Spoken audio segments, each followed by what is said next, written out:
Check, check.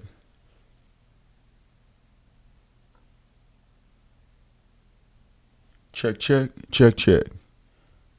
It tells you when you're live. This shows us that we're live. We're up and popping. You feel good with the level? Yeah, we're good. The levels are good. Oh my goodness.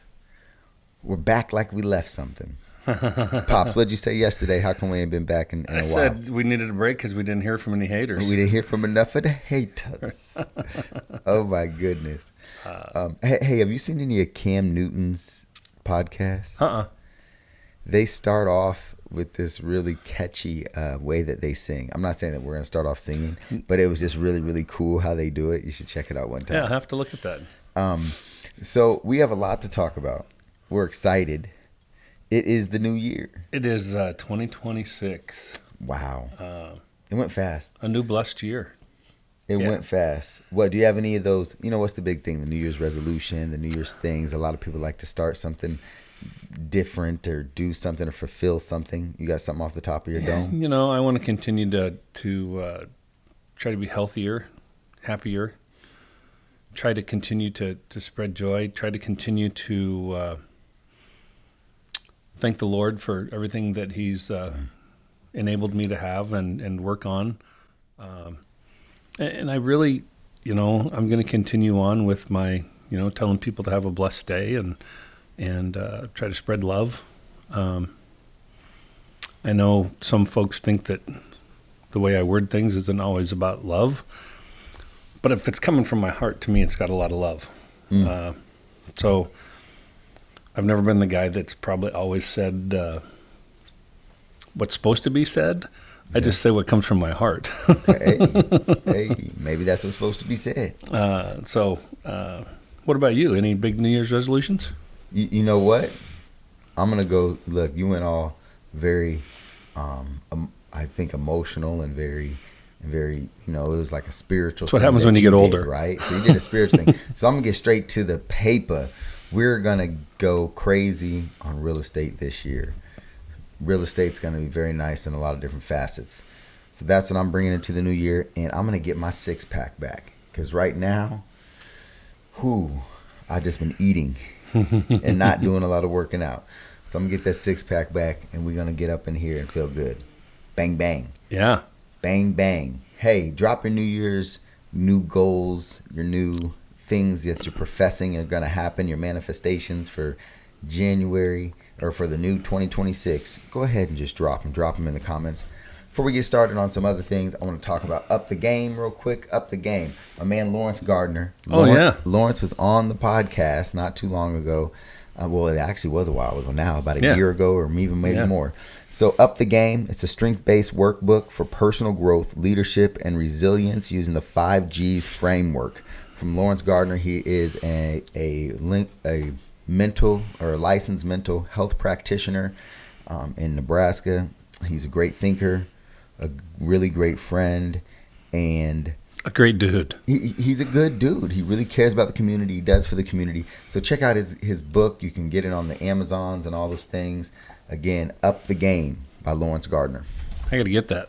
It's a good book. It's a good book, and you see, it isn't one of those reads that's going to take 50 hours. You can literally sit down on a commute if you're doing a plane trip, and it's a workbook. I mean, it's a real workbook. It's a guide. It really has things that you can work on. You can test and check up on yourself on things.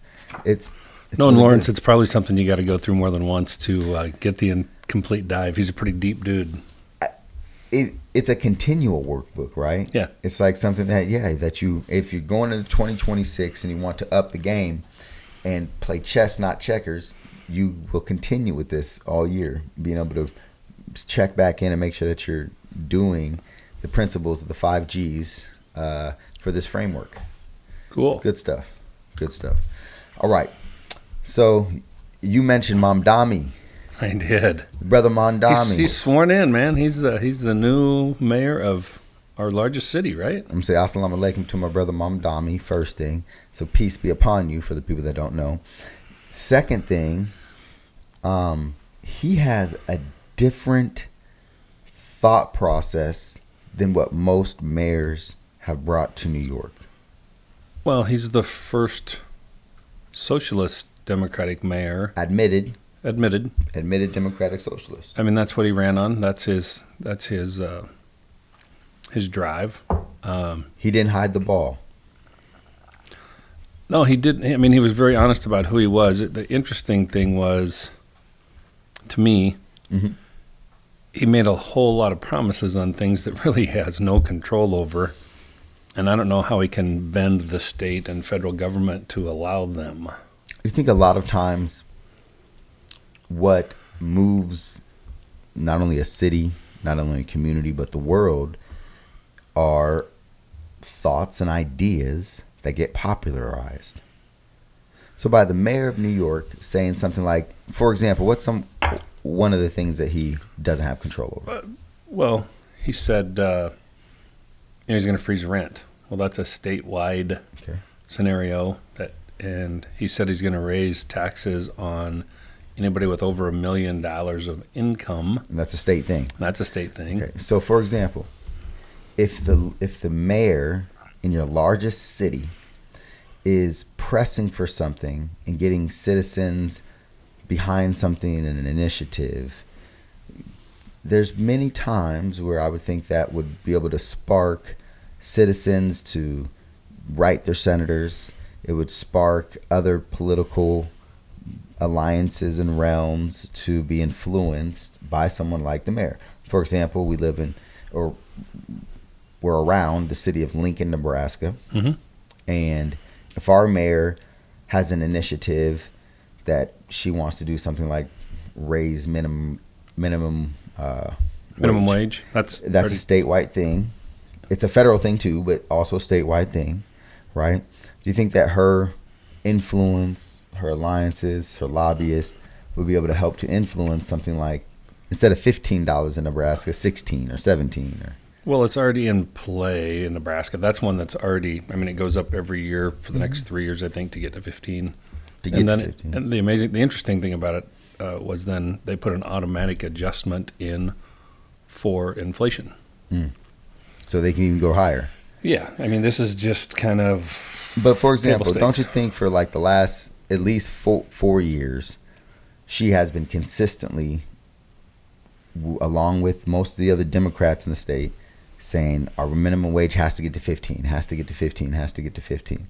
I mean, it's something that she's really been huge on, including all the other Democrats, right? So it's kind of like it's like a thing where these people make promises, whether they're, from all sides of the spectrum, saying they can do something. But really it's just the influence that gets them done. Like, even like the president, unless he signed an executive order, he has to make, the Senate makes the laws.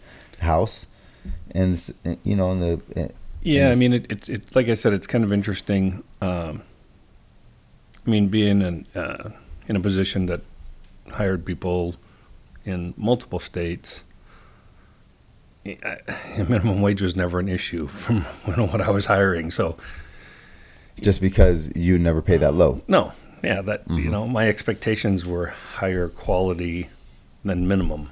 Okay, so I really want to get back there, because you said something the other day that I think we should discuss and let people discuss as well. Mm-hmm. First, finishing up on the influence thing. Most of the time, a president, they set, going to another executive branch example, the president will set an agenda. Yep. And he's really not setting the laws unless he's doing an executive order. Well, it's typically the agenda set when they're running for office about these things they want to accomplish. But then doesn't that then encourage and really give some chutzpah to the Republican, now because he's a Republican guy. Yeah. So to the Republican House of Representatives, right, to the Republican Congress, so they can say, okay, hey, we need to make this happen. We need to do this. We need to pass these laws. And then it kind of rallies the troops, for lack of a better term, right? Yeah, I mean, right now, especially when you're talking nationally, we are so divided that talking about that from the presidents. I think if Trump came out with a clear cure to all cancers that there'd be haters to say that it won't work. I mean, we're that divided. I mean, you're right. And it's not just on that side. It's both sides. No, 100%. And I'm pretty sure that Brother Kennedy, pretty sure he did say you'd probably, he probably has somewhere on his website how to cure cancer, and people just would hate on it. I mean, but it's true. It's just a diet thing. Yeah. But that being said, we're not going to get into that because we're not doctors and we're not giving you health advice. And please don't suicide me for saying that you can cure cancer. But when it breaks into minimum wage, then, and Mamdani, of course, a lot of influence, really has a lot of people behind him right now. Huge social media. He used all of the modern tools. And I think that he was giving a message that so many people wanted to hear. For example, forget foreign affairs. I care about what's happening here in New York. I saw this big debate where they're asking everybody, where's the first place you would travel outside of America when you're mayor of New York? And everybody said Israel.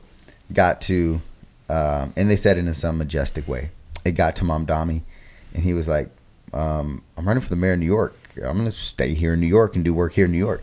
He's like, and then everybody started chastising him. Oh, you're not going to Israel. You're not going. He's like, I work with the Jews in New York, just like I work with everybody in New York. But I'm running for mayor of New York. I'm not running for mayor of America or wherever it is. I thought that was kind of it's interesting to me. New York, the state of New York, and New York City's probably suffered the most, is the exodus that has happened in those high tax states since COVID, really.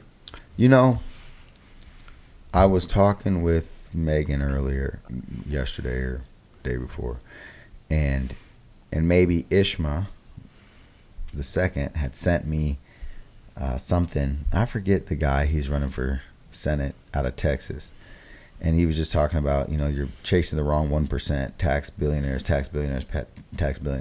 And then I'm thinking, we've had this discussion a lot of times, right? If you just keep taxing people, they will take their business elsewhere.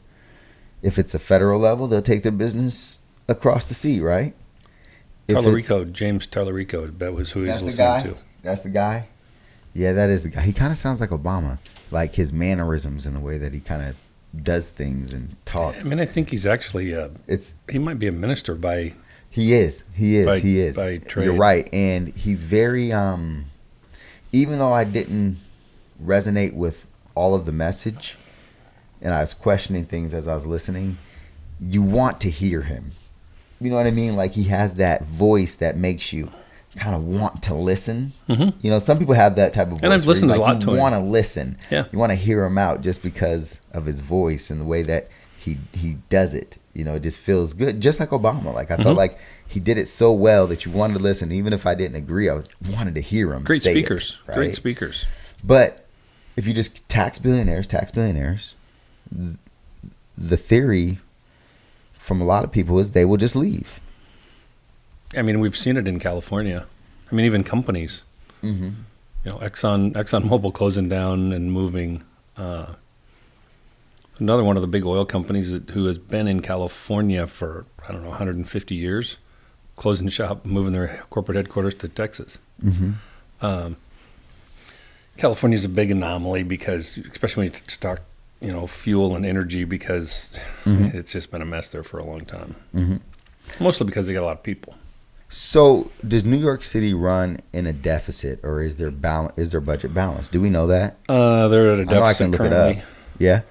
Okay. So New York's in a deficit currently. I guess I never hear really big about New York services are failing, and because last time I was in New York, it seemed like they had plenty of, I guess, protection, if you would say, right? It wasn't like cops and firemen weren't on the job. There was cameras everywhere. Everything was being surveyed and watched. It almost felt like, I've never been to China, but I could feel like that's maybe what China would feel like.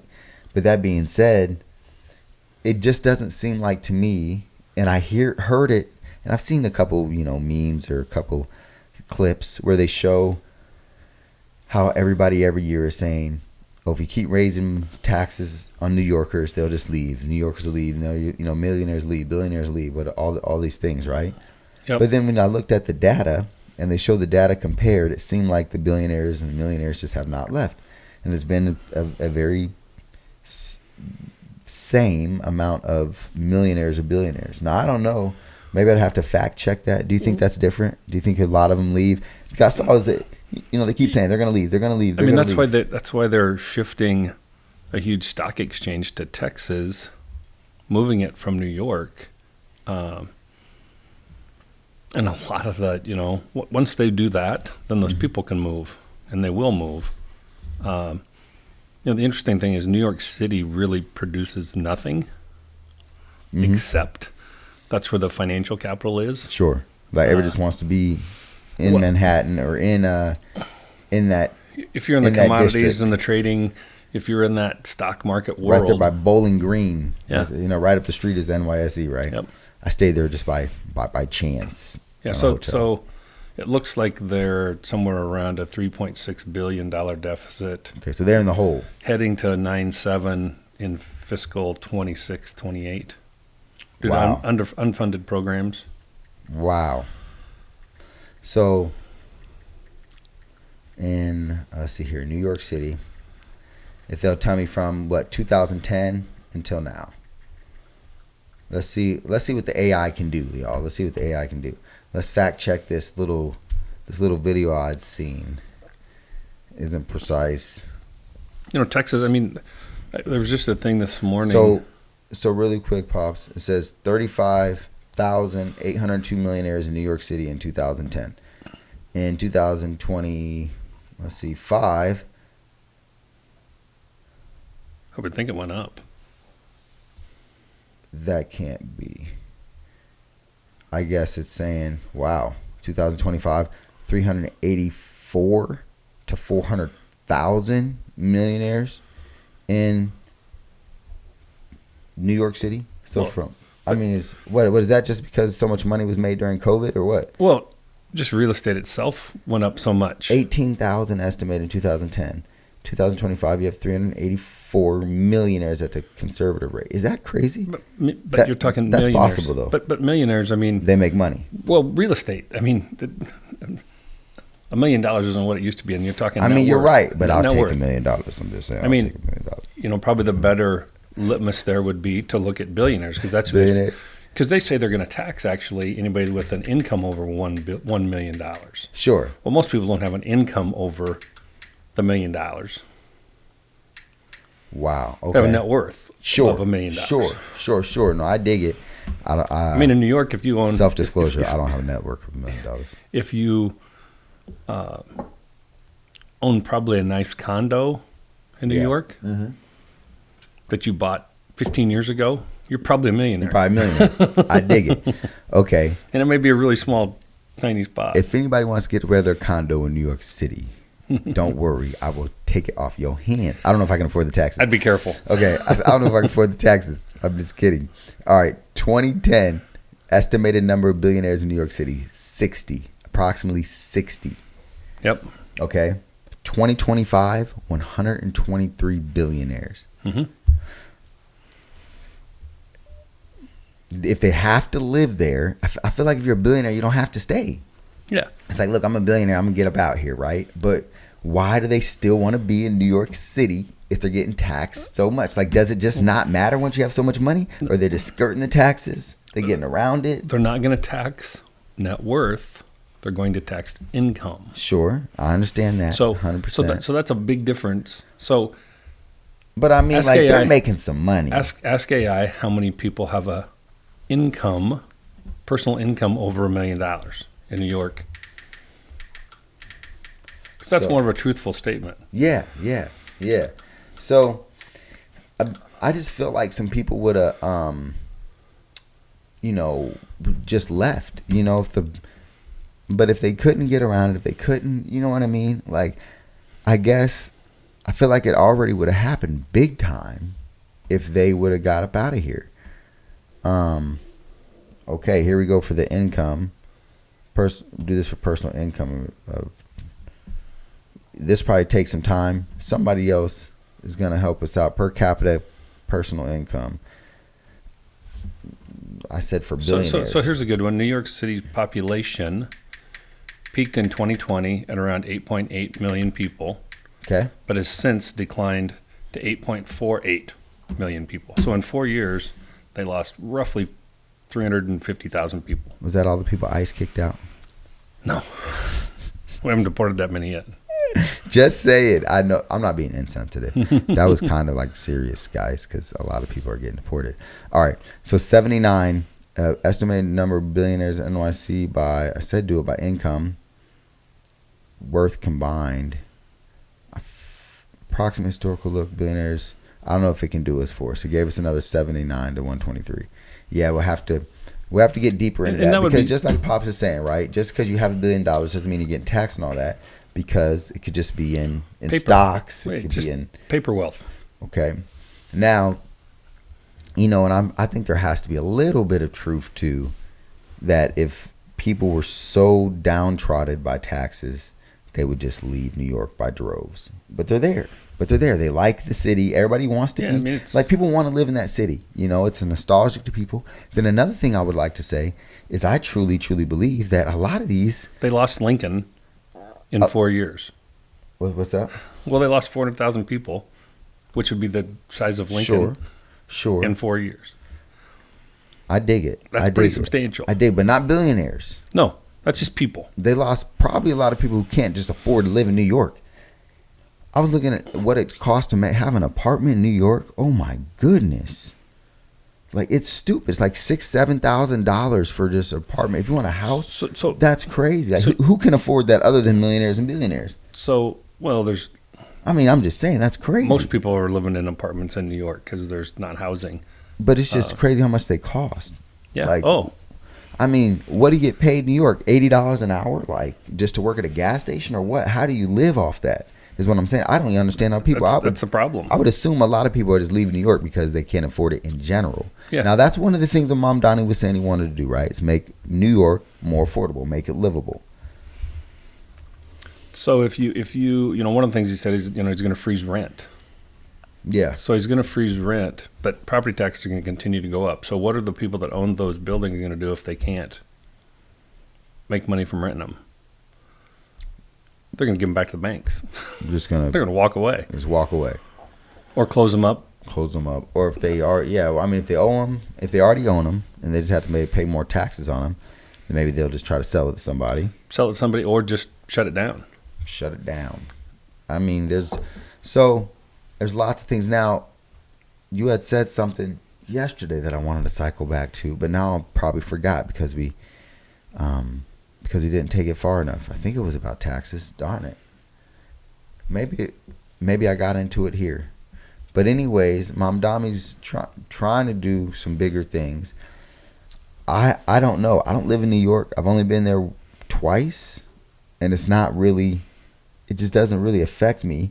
But the trickle down of the thoughts, the ideas, the different culture change and things like that, that could be where most of the impact is. Where a lot of impact happens. It's just the way people start thinking differently, the way people start realizing the world differently. These things matter. So think about this in New York City, and I think stems a bunch of their woes in New York City. Okay. New York City's population density is 28 to 29,000 people per square mile. Seems like a lot. You've been to Miami. I love Miami. How many people you think per square mile are in Miami, Florida? In Miami, let's go with it was 28,000 in New York. Mm-hmm. Let's go with 15,000 in Miami. Close. 19,000. Ooh, so you got 10,000 less people per square mile. What do you think it is in San Francisco? Oh goodness. San Francisco. 13? 19. 19, right around where Miami is, huh? No. 19,000? 1900 was Miami. Oh, 1900, not 19,000. Not 1900. 19,000. Oh, goodness. 19,000 is San Francisco. Wow. That's dense. I've never been to San Francisco. I have. Is it a pretty city? Everybody says it's pretty, though. Sometimes, huh? You know, if you Were you there with the bums? If you look at the, I've been through this, I don't know, the city. If you look at the topography and, you know, you think about the architecture and that stuff, it's really cool. Mm. But you got to look past some junk to see that. Mm. I'm in L.A. You've been to L.A. multiple times. I love L.A. What's the population density of L.A.? Live and die in L.A. L.A. Ooh. L.A.'s pretty dense. Was that 15,000? 8,200. Wow. Less. So when you look at New York's just crazy dense. Well, and they've got to build up everything. Yeah. Everything's built on. Yeah. I mean, you know, I was in New York. Yeah. This has been 15 years ago, I suppose. Yeah. In New York, we were going there. We were going to go to a play. We met another couple, some friends of ours that actually lived in the Virginia area, just outside the Beltway. Yeah. We're there. We have a nice meal the first night. The second night, we've got great reservations to go to a great dinner before we're going to the show, because I wanted to see a Broadway show. Sure. We're hanging out in this little wine bistro, having kind of just some appetizers, and everybody has a dog walking by. I hate dogs. Well, the crazy part about it is, how many of those dogs have never been on grass? That's crazy. Well, yeah. The grass that's in New York City is fenced off. Yeah. So Central Park's your only hope. Park somewhere. Central Park's your only hope. Can you have dogs at Central Park? Well, I'm sure you can. Okay. I mean, they let them walk them down the sidewalks. I'm sure that you can have them. Pretty gross. Yeah. It's pretty gross. So those dogs, right there on the concrete. That's pretty gross. And they kind of clean it up. Oh man, it's horrible. So next time you're walking in New York City, think about that ish. Oh yeah. Hey, you know what? I promise you, I was a little bit everywhere in New York. Yeah, it's gross. I don't like New York. No, I do like New York. Excuse me. I don't like that part of thinking about New York. I mean, I like it. You know, I enjoyed Chinatown. I enjoyed some of the vast history of New York. Would I ever live there? No. New York was wild when I was, literally right by the Bowling Green station. You look up, and there's this big, I don't even know what the building is, like a government building or a big library or something. And it has these real amazingly weird statues on both sides.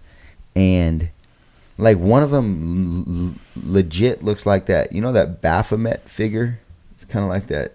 It's kind of like an Antichrist type figure, like has the horns and has the, it's just weird. It has like a kid on its knee or something. And it's just super bizarre. It's like pagan. Yeah. It's wild, right? And so I feel like one of those is up there. Then there's this other like half animal, half person on the other. Anyways, New York has some weird shit going on. Like just some weird shit. Like everywhere I went when I was looking at architecture, it was just a lot of weird symbolism everywhere throughout the city. And I'm sure you can say that about a lot of cities, but that was one thing that stuck out to me because I was just taking footage and we were doing some castings down there. And so I just had a camera, so I was taking this footage, just weird ass places. Anyways, New York. Comment your favorite thing about New York. So, again, I just don't know what he's going to be able to pull off because, city mayors have very limited, and then it's got to get through the city council. It's not like he can just do it carte blanche. City council in I don't know what the demographics are. Okay. Is it like Lincoln? I don't know. Where it's like whatever the mayor wants, the mayor gets. People I don't know. I wonder. So, what else other than New York and Mom Dami? Hey, congratulations on the win. He ran a clean race. He ran a great race and won. Got it won. And that's what the people wanted. Yeah, and I don't think New York's ever going to elect another Republican mayor very quickly anyway. I mean, I think I'll probably be dead before that happens. But, that being said, if somebody comes talking some common sense, they might do it. Well, and you look at the history of New York and some of their mayors, that's kind of like Chicago. They've had some mayors that end up in prison. Yeah, they're just financial giant type guys, It's a completely Yeah, even like the, what do you call it, like the governor, like, I don't know. I think the best example is a Cuomo, like that. I mean, it doesn't get much more corrupt. Doesn't get much more corrupt. So, Pops, what else was on the agenda? You asked about that. It looks like there's 2 Republicans on their city council. And a whole bunch more Democrats. Yeah. So he probably going to get to do what he wants. Let's see what happens. Big New York. Y'all are in for something like different. Council members in districts, maybe there's a total of 5. But yeah, it's pretty... Okay.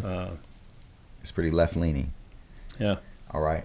So, I know... Oh, hey. Bud Crawford retired. Well, at this point, I mean, will he come back and fight again, come out of retirement? I don't know. For a super fight. Who knows? I mean, Bud's a cool guy. Yeah. And I've never got to personally meet him. You've personally met him. I haven't. I have, but it isn't like he knows me. Yeah. You know what I'm saying? And I'm not saying it like that either. He was super nice. He gave me an interview that was long and thought out. You know what I mean? He answered the questions really, really awesomely. He acted like I was somebody and he didn't know me. So really, really cool guy from everything that I've seen and heard about him and been around about him. And it's hard to find anything bad about the brother. I mean, he don't drink or smoke. Not saying that you're bad if you drink or smoke, but just saying, like, he's just a straight up guy. He's kind of what you see publicly. That's who he is. Yeah, I dig it. From what I can tell, anyway. Yeah. So congrats on his retirement. That being said, 42-0, never been beat. I don't even know. Has he been even knocked down? I don't know. Knocked down once or something? I don't even know if he's been knocked down. He's just been dominant in everything that he's done. Yeah. I got to see him fight in person in twice. multiple weights. Yes. I mean, very, very unprecedented.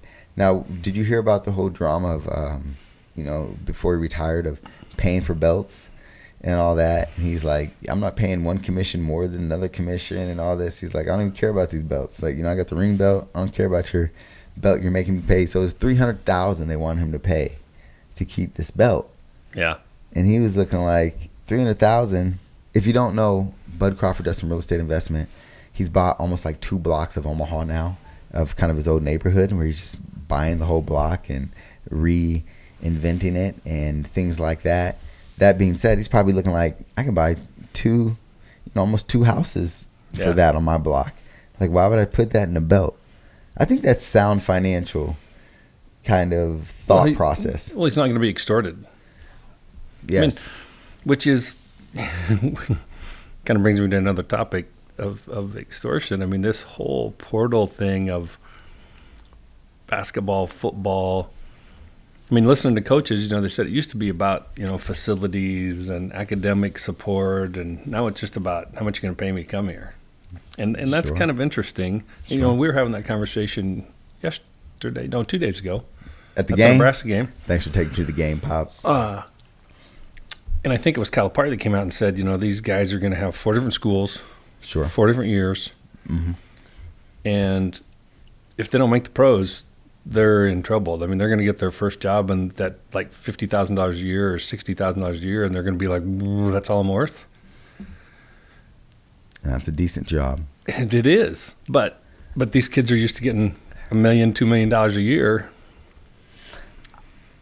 I always think of the alternative. It's a good point, right? I understand the point.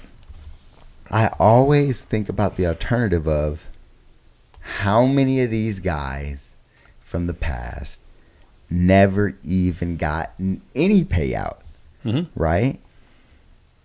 And they're still in their city making $40,000 or $50,000 or $60,000 a year in that same city they went to school at, and they're working for a company and making that money anyway. But they never got the chance to get the $1 million or the $500,000 or even the $100,000 or even the $50,000 a year while playing ball during the time. But all they got was literally nothing for playing ball and for helping to generate all that revenue. But then that makes up the point of, okay, well, a lot of these guys, they were in their city for 3 or 4 years. establish relationships, establish networks. And then when they get out of school and get a degree, then they're set up more because they're more familiar with that city. They have more connects, and so they're able to obtain something greater, correct? Some opportunities. So that is a good point as well. But they're getting name like an image after they've played an opportunity. So what do you think NBA players 5 years after retirement, what's the bankruptcy rate? Oh, it was huge. It's like 60%. It was huge. 60%, but 40% keep that money. Just saying. But that's crazy. It is. But also, okay, I think you said too, okay, hey, look, this guy, he had $1 million in NIL, right? So a guy who gets $1 million for a year, which is on the high end, the very high end, okay? But I don't know. Yeah. I mean, you got star quarterbacks getting $2 and $3 million. That's star quarterbacks. I'm talking about just a number 3 option or a number 2 or 3 option on your NCAA basketball team, D1 Power 5 conference. I bet they're not getting well over $1 million for the number 2 or 3 guy option. Maybe the first guy's getting a couple mil or 3 mil, but however, let's say he's getting $1 million, right? Then you say, okay, after taxes, he gets to keep half of that, $500,000, right? He'd have to work 10 years at his regular $50,000 a job, take home after taxes, say $50,000. That's 10 years of that. That is 10 years of that. How hard it is to make money in America. Well, probably. So I'm just saying, like, that's a beautiful deal. Probably net, it wouldn't take him that long because that $100,000 what he's paying in taxes is way different than if he's making $1 million. But I'm saying if he takes home, $50,000 after taxes. If he takes home $50,000, that's what he's making for the year. He didn't take home more than that. But at a lot of jobs, if you're making 60, you're taking home 50, and then literally he'd have to work for 10 years to make what he made in 1 year playing ball. So I still think at the end of the day, it's a great thing that they have a chance to get, what they're worth. And here's how I decide what they're worth. It's what the market will bear. But somebody will pay you, right? And so my only piece of it is, and God bless them, and I hope they all hang on to a bunch of their money and invest well. Sure. And don't become a statistic. Sure. It's only $171,000 is the average. And that puts them in the top. Hey, seriously, and that puts them in the top 94, 93% percentile. The overall median is 480, as low as 480. But if the average is getting 170,000, that puts them in the top like 90th or something, 92 percentile in America for earners. Yeah. You know that, right? Oh, absolutely. That's crazy. That's dope. Seriously, I think it was like 180 threshold that got you like to the top 94, 95th percentile, in American earners. It's pretty crazy how many I don't want to say poor people, but how many people don't make a lot of money. Like you think that people make a lot of money, but really you don't. I mean, a $30,000 a job, hey, you're really good at math real fast usually, right? If I'm making $30 an hour for the year, what's that base salary? $60,000 roughly. $60,000. How many? I'm just saying, if you look around the median of the country in the states of what people are getting per year, it is lower than that. Most people aren't making 60, which is crazy. Now that being said, I get it. I mean, what I mean by I get it is that's what I was going to get into when we talk about immigration, right?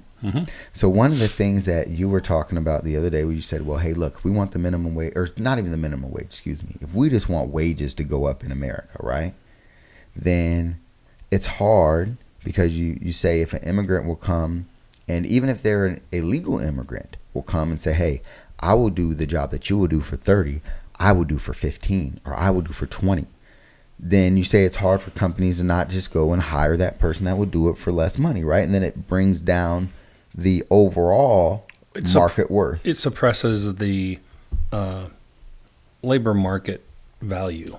Okay. Now, here's my question. Because you were alive a long time before me, there has always been a big immigration problem or a lot of influx of immigrants. But it seems like, and does it seem like this to you? This is anecdotal to me, right? So I'm asking kind of like, how your thoughts are. Does it seem like back in the 80s or the 70s that companies were just more moral? Like, did they say, hey, look, we really want to pay our employees more. We care about them more. We give them a higher wage. Or has inflation just taken off and money just doesn't worth what it is before? Like, what is it? Well, it was multiple things. Market. I mean, my first job, I think I made $1 an hour. That was minimum wage. At a grocery store. What could you buy a gallon of gas for? Oh, yeah, 70 cents, 80 cents, and then it shot up to $1. See, but I guess 3 years later. I guess what I'm asking is how they always say a man used to be able to support, a wife, children, a couple vacations a year in a car, but college education off of like one income. Like, why? But one car. Sometimes two. I'm just saying. Not a lot of them had. I've seen the Brady Bunch. Not a lot of them had multiple, but that was a pretty wealthy family. Yes, but wasn't. Well, I guess he was an architect. Yeah. I said, look, we're talking about a fictional character, but still, like, didn't it seem like people were? But a lot of people had one car. Okay. Hit me with it. My grandparents only ever had one car. No, I dig it. My grandpa talks about having one car a lot too. They didn't. They paid for stuff. Mm-hmm. They didn't operate in a debt-ridden, credit card-driven society. So you're saying they were like living within means more? Absolutely. Okay. I mean, to me, in somehow we made this shift in society that things were bought and sold based on monthly payment. Mm-hmm. I mean, you look at car advertisements. They're all about monthly payment. Or a lot of times just the lease. Yeah. Like, you're never going to own it. Yeah. It's just leasing this shit. So would you say that it seems like Americans needed less shit? Well. Or just bought less bullshit? When they bought stuff, like when they bought a boat, they paid for a boat. Mm-hmm. They didn't finance a boat. Mm-hmm. When they, were doing a second home, that was because their first home was already paid for. Mm-hmm. There wasn't the keeping up with the Joneses as much. I don't believe. When I see our consumer credit card debt as a country being like $1.2 trillion. And that's 16, 18%. I mean, I don't know what the rates are. Yeah. I mean, I pay off my credit card every month. I use it, but 100%. I get those points too. Yeah. I mean, it's a point driven, but if people are doing it for the points and not paying it off, they're going backwards. Yes. Hey, if credit card company, if you want to pay us, we will talk about the credit card we have if you want to pay us. Yeah, I'm not talking about it until you pay us. If you want to pay us, I will talk about your credit card and how great it is and the points that we get and how we take advantage of that. Anyways, no, but I feel you. So you're saying a lot of it's kind of societal change of the type of things that people did. Well, it's kind of the same thing with college. Uh-huh. Kids don't think anything of, well, I'm just going to sign this to borrow this money. Yeah. I did that. To do this, and they're never... Either they're probably not taught in high school to look at value in economics and simple bookkeeping tasks. Yes. And so... And interest rate don't mean shit to you at 18. You don't know what the hell that really is talking about. Yeah, I mean, but I can tell you my wife actually taught simple interest, compounded interest. Sure.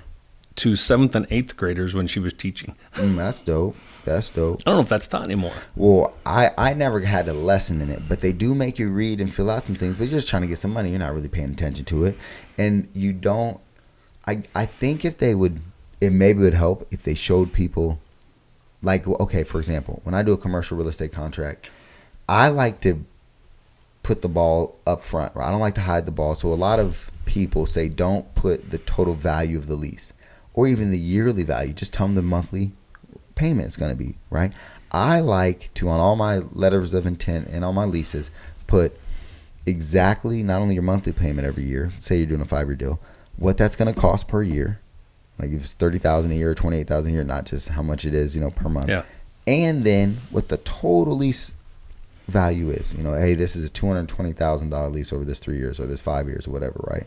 And a lot of people don't like to do that. I like to do that. I think that would be better if, say, on these student loans and things, if they said, okay, look, over 10 years, here's what you'll have to pay back. Not what you borrowed here. Here's what this interest will accrue to and be after 10 years. Here's what it is after 20. Here's what it's going to be after 30.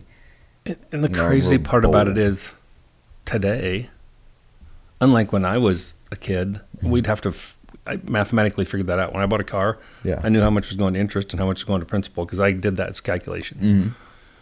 Today, everybody's walking around with a smartphone, and you can pull up BankWise. You can chat GPT it even. You can literally just tell chat GPT to do it for you and do it for you. It's pretty simple. You're right. You're right. So, that really frustrates me, and I worry about that for my children, my grandchildren, and really everybody. When I see people rolling down the road with a brand new, $200,000 boat and a $100,000 vehicle, I'm like, wow, man, that's $200,000. I hope they paid cash for some of that. I want that boat. No, but it is. No, you don't, Ishmael. There's no way. If you had $200,000, I wouldn't buy a boat. You wouldn't buy a boat with it. Of course not. Of course not. But I want one. But of course I would never do it. But I would buy like $1,000 or $2,000 boat, or like a $4,000 boat, or like a little $4,000 pontoon. Boat, like the pontoon. I really want the pontoon back. Anyways, but no, my first boat I ever bought, I think I got for $900 cash, and it was great for our first boat. And you guys had $20,000 worth of fun with it. Oh my goodness, if not more. Yeah, it was amazing. We broke that boat because we didn't know what the hell we were doing, but we had a lot of fun before we broke it. Anyways, I think that it is also super important to note that we have a society that has, for some reason, put so much of a value on a car. You know what I mean? Like people literally who don't own homes will not only lease but will buy a new car that's $50,000, $60,000, $70,000 that they'll be making payment on this car, and they don't own a home. $1.3 trillion is consumer credit card debt. That's a lot of money. That's a lot of money. It's a lot of money. But you know what I mean? Like what makes somebody want a car like I said, literally they'll buy a $50,000 car, $60,000 car, and they don't own a home. That's wild to me. Well, I've seen, I'm not going to say his name, but one of those finance guys on there. People come to all the time and say, here's what I make and here's what I spend it on, and I have I don't make enough money. And he tells them they're stupid. Yeah. Well, and some of them, I think the average car payments now is like $900 a month. Whoa. What house way? Yeah. So the average household debt is $11,000 per household, and the balance carried is around in between $6,500 and $7,300. Average interest rates over 20%.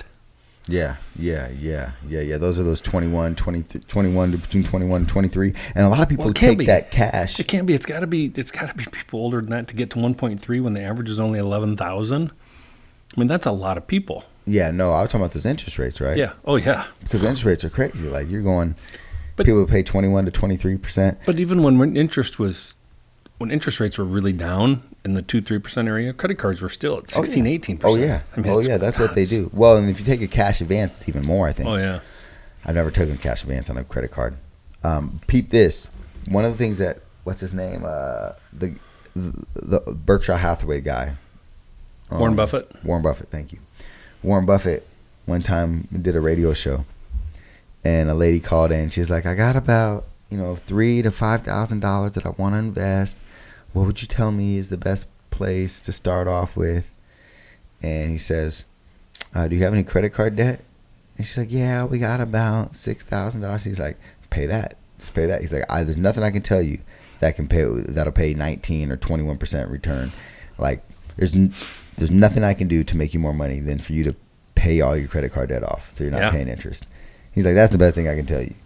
And I was thinking to myself, like, yeah, that's genius. Right? But it scares me that we have people that were taking through our education system, through high school, through college, that are piling up these debts and don't understand them. Mm-hmm. And I get, in society today, it's all about to blame somebody else for your woes. Yeah. But Yeah. But at the end of the day, I mean, they're decisions you made. And now, did you make uninformed decisions? Probably. Sure. And at the same time, in 2025, why would you make uninformed decisions when everybody's walking around with $1,000 cell phone that can tell you everything about all of that? People still do it all the time. Emotional decisions. 100%. That's the same reason why they buy a $100,000 car and make a $900,000 or $900 a month car payment. Yeah, no, 100%. And, I always think about again, too, it's, hey, what do we put a value on, right? We value hedge fund managers and big CEOs and executives at the car industry or the banking industry. And I think we give them more grace for their bad, greedy decisions than we do an 18-year-old kid. Which is kind of weird to me, right? Like, they can get bailed out. Yeah, when we did the too big to fail, which is bullshit. When we did the too big to fail, that's bullshit. But why do you think we will give more grace to grown men who know what they're doing? They're smartest guys in the country. You know what I mean? Allegedly. But you know what I mean? Like, in their fields and all that, right? I'm not saying that they're, geniuses. But, like, how you're, like, really smart about, look, your gases. Your pressures. Your freezing points and your what calls, right? Like, there's not a lot of people that can mess with you in that realm. But these guys are like the banking guys of you with gases. You know what I mean? Yeah. So if they mess up, we know, that's just greed. It's not really incompetence. Well, some of it's greed. Some of it's not paying attention to the brutal facts of honesty. Some of those guys live in a fantasy world that this is going to go on forever. Like a bubble will never burst. Yeah. Like .com's never going to bust. Sure. We had the housing bubble. I mean, I think we are fast approaching a crypto and or an AI bubble. Oof. That would be that. I wonder what that looks like. Financially. Now so it's like, then why as a society, and I mean this as a whole, because we all allow it and let it, why do we allow more grace for them than for the 18-year-old taking a student loan? Well, because it hurts. I think the analogy politically is it hurts a whole lot of poor folk if they fail. Mm-hmm. If like a lot of people lose their job. Well, lose their job, lose their total life savings. I mean, if you look at a BlackRock and Vanguard and some of those big money managers, that's not FDI insured stuff. And FDI insurance is only good to $250,000. So it's like somebody's whole pension that they've been put. You look at it. It's like the Roth IRA they've been putting up forever or something. Yeah. Then it's just going to be wiped out. Basically. Or a complete teachers union. Their complete fund for their retirement. So the repercussions of it is huge. Yeah. Potentially. Yeah. But I don't agree that too big to fail doesn't mean that those leaderships should get away with no punishment. Yeah, somebody should have to pay. But instead they got paid again. And if they can't pay enough treasure, then pay it in blood. What does that mean? Well, prison. Okay. Yeah, they're not going to let us do public executions. I wish they'd bring them back, but I don't think that's going to happen. Don't say that. I know. Don't say that. But you know what I mean. We kind of let them get by with it. And it's not that much money. In the big picture, it's not that much money, they always say. Well, yeah. It's not that much money compared to the total BlackRock bucket, but it's a ton of money to any individual walking around our country. Sure. 100%. But, if all those wealth manager, finance managers, most all of them get paid well. I mean, the guys that we use, they get paid well. Sometimes Cheryl says, wow, man, these guys are doing really well. Yep, so are we. I dig it. I dig it. I mean, I dig it. That's what it's about. Could I do what they're doing? No. Sure. I mean, but that's why you pay them, right? Yeah. No, that's what it's at. That's why they get a piece. That's why plumbers do so well. Yeah. Because nobody wants to put their hand in somebody else's shit. No, that's pretty gross. It's pretty gross. But it's pretty gross. And that's when we're you go back to talking about the labor and the union stuff. I mean, it's the trades where we're going to be really short. Mm-hmm. And most all of those tradesmen do really, really, really well. Many of them start their own companies and do really, really, really well. Yeah, electricians and plumbers 100%. I mean, those are type of jobs that are really hard to get around right now, right? Because just how the infrastructure is, the plumbing just sucks. Like, as a property manager and going around and working with a lot of plumbing sucks. Like, that is wild. The infrastructure is beyond me, right? And I know it's old and all that, and it needs to be revamped, right? Is it ever a time where where the infrastructure will get so revamped that plumbers will be less needed? No, because it's always going to wear and change. No, I mean everything has a lifespan. Sure. Nothing lasts forever. Well, now they're doing those plastic tubes, but that's probably not good for anybody. Like, I guess water coming to you always in plastic has to be some type of bad effect. Used to be in lead. That's killing people. Then it was in galvanized pipe, but then it was in copper. Now, copper, I've been doing a lot of research on acidity in copper because we got these new beautiful copper cups that you got us. So I'm trying to see what I can put in the copper cup. And right now I've just been drinking water out of them, right? But yeah, they tell me to be afraid to put any type of liquor in there. I mean, they drink liquor out of them all the time. I know, but they try to act like it was ChatGPT was trying to act like it was dangerous to put some tequila in it. Well, it probably. I mean, you got to remember these were all lined with a food safety coating, and These that's what they ones say that you got. That I got you. Yeah. Us.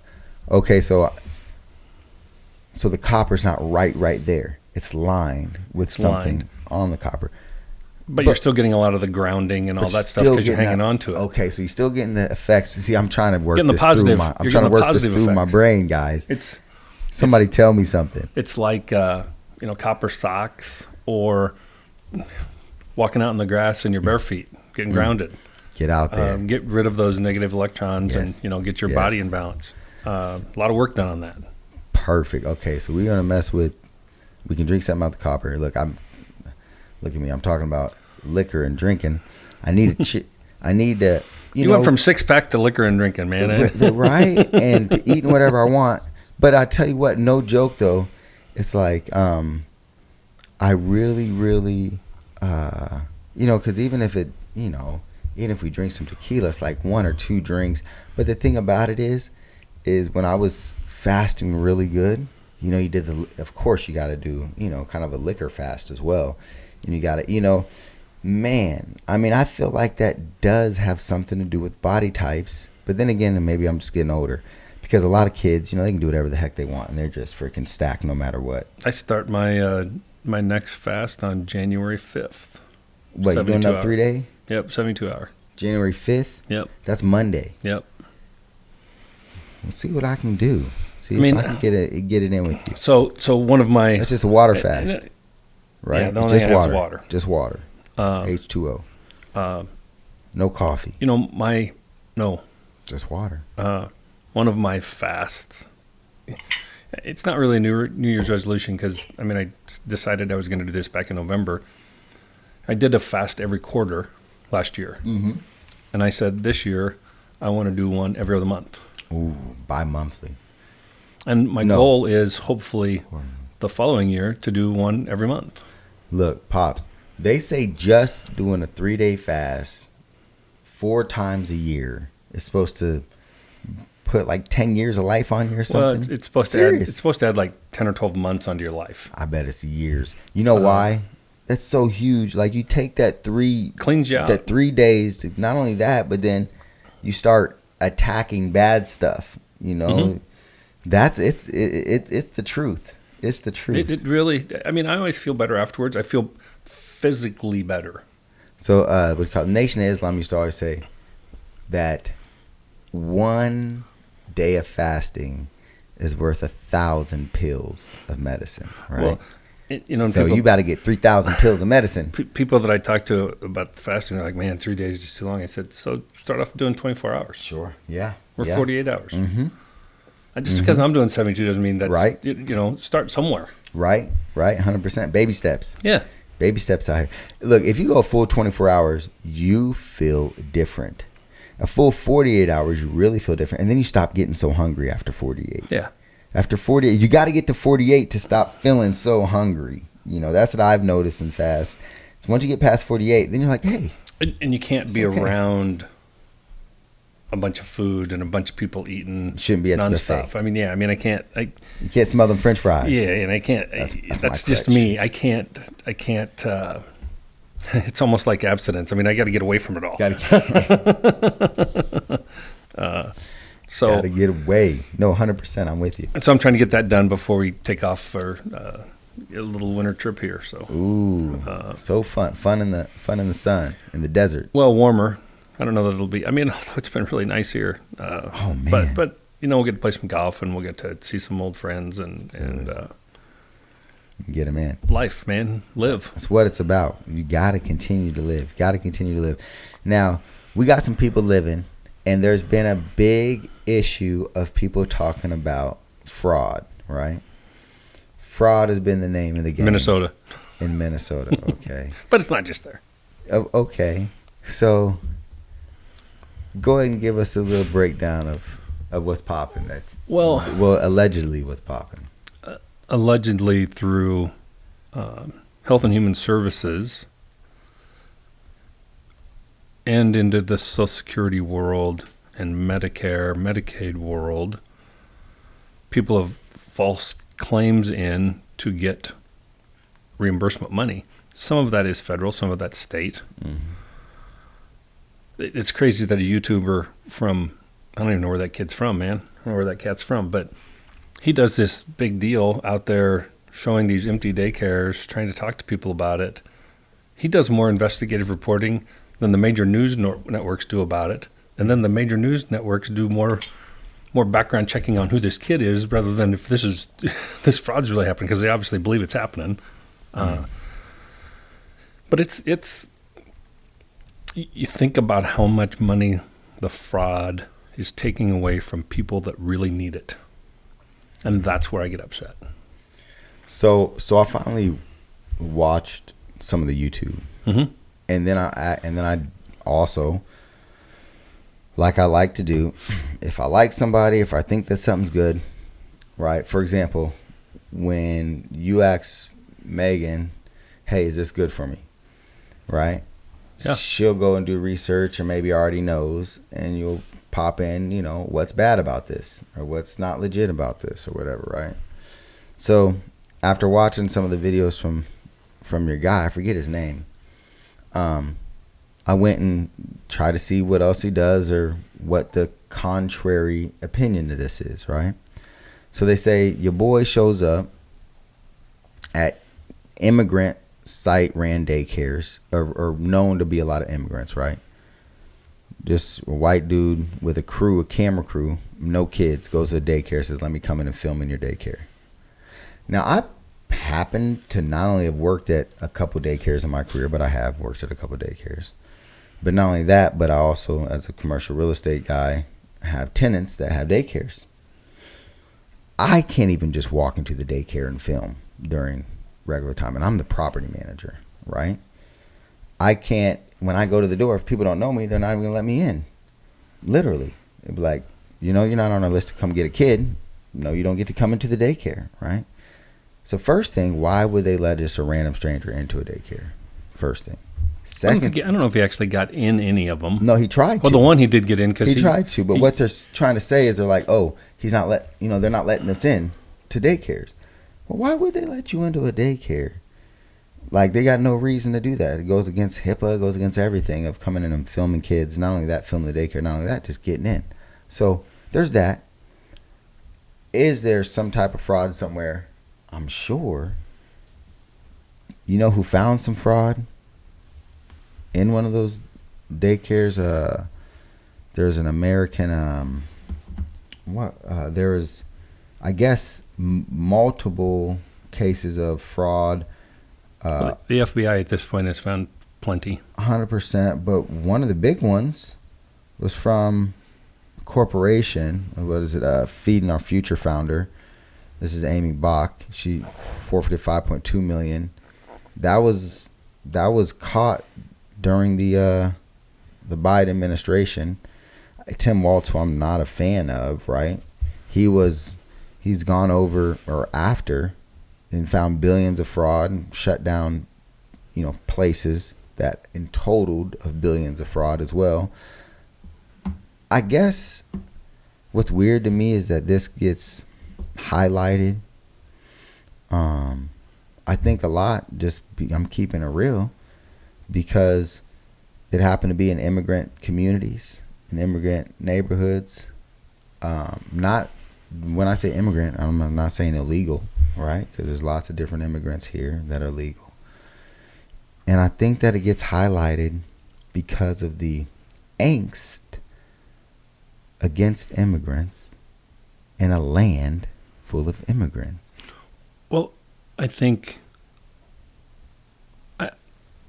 I'm very supportive of immigrants that come here and want to become Americans. Immigrants that come here and want to turn America into their homeland and their beliefs of where they came from, I have a problem with. Mm-hmm. Plain and simple. Now, I think part of this fraud in Minnesota is cultural, in that even you and I have experienced people sign up for free stuff that don't need free stuff, but they sign up for it because that's what they did in their home country for everything, because they were living in socialism. Mm-hmm. Mm-hmm. But at the end of the day, there's several, they're saying now like $8-9 billion in Minnesota, and they've found more in other states. Mm-hmm. That would feed a whole lot of people. Mm-hmm. Mm-hmm. And I struggle with the fluidity of people coming to the U.S. to work here and not want to follow the laws, not take the time. And, quite frankly, if they want to support their heritage, I get that. But they came to America to become Americans. If they came to America to become American something else, American, boom, follow the nationality or the home country, I think that's wrong. So that's a lot to unpackage. Mm-hmm.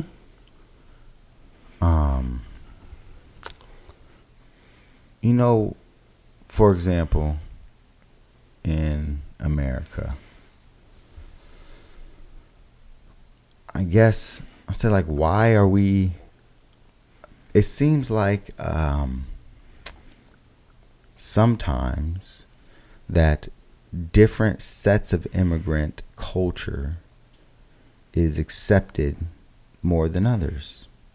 So, for example, if we say, like, you move to America and become American, first thing I always question, like, what is American, right? Like, is it the fraud of hedge fund managers and grifters and Ponzi scheme guys? Is it the policing of the world, wanting to be in everybody's affairs? Is it the legacy of slavery or genocide? Do you think that's any of those reasons are why people come here? All of those things are a byproduct, or all of those things made up what is America. Happened in America. Right?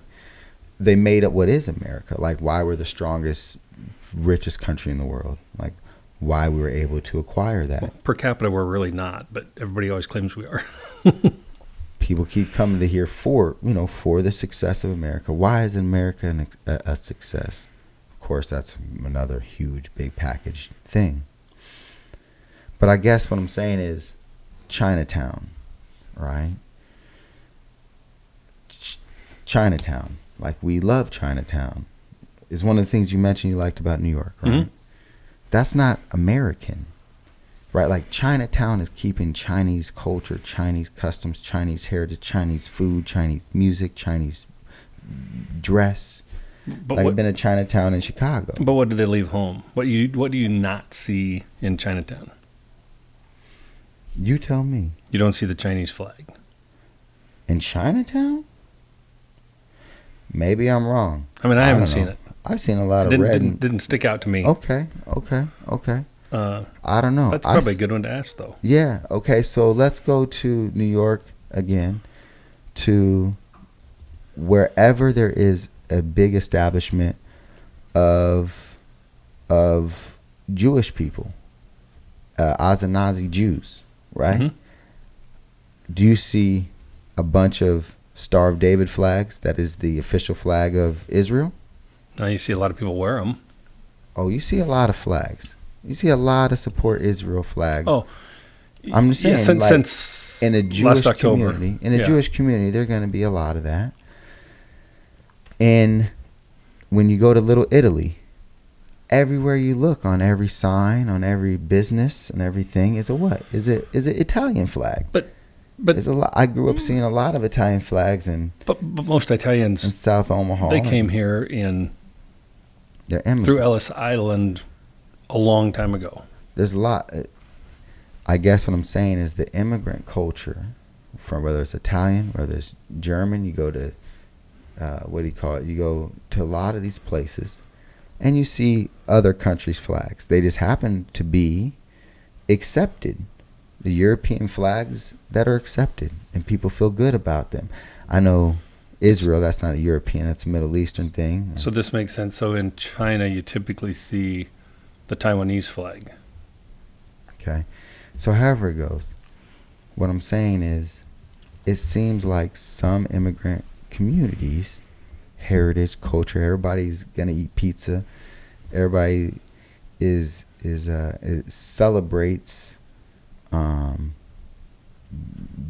Oktoberfest, Mm-hmm. and lauds it, think it's great. Why does it seem like it's okay to be immigrant and keep your identity and heritage when it's European, but not when it's African, like in Somalia, or not if it's Sudanese, or not if it's Latin American, now like a Mexican or Venezuelan or Costa Rican? And I think that it's a broader question for many Americans that see a Somalian flag being flown in a community differently than seeing an Italian flag or seeing an Israeli flag. Mm-hmm. You know, I think that's a question that maybe, needs to be thought about, needs to be explored a little bit. Because we have so many examples of immigrant culture that we accept, but then, have a different feeling about different immigrants. And I wonder, is that just, is that more of what, hey, more people are more comfortable with, for example, I keep on saying Italian culture, because I think relate to it. My last name is Valenti.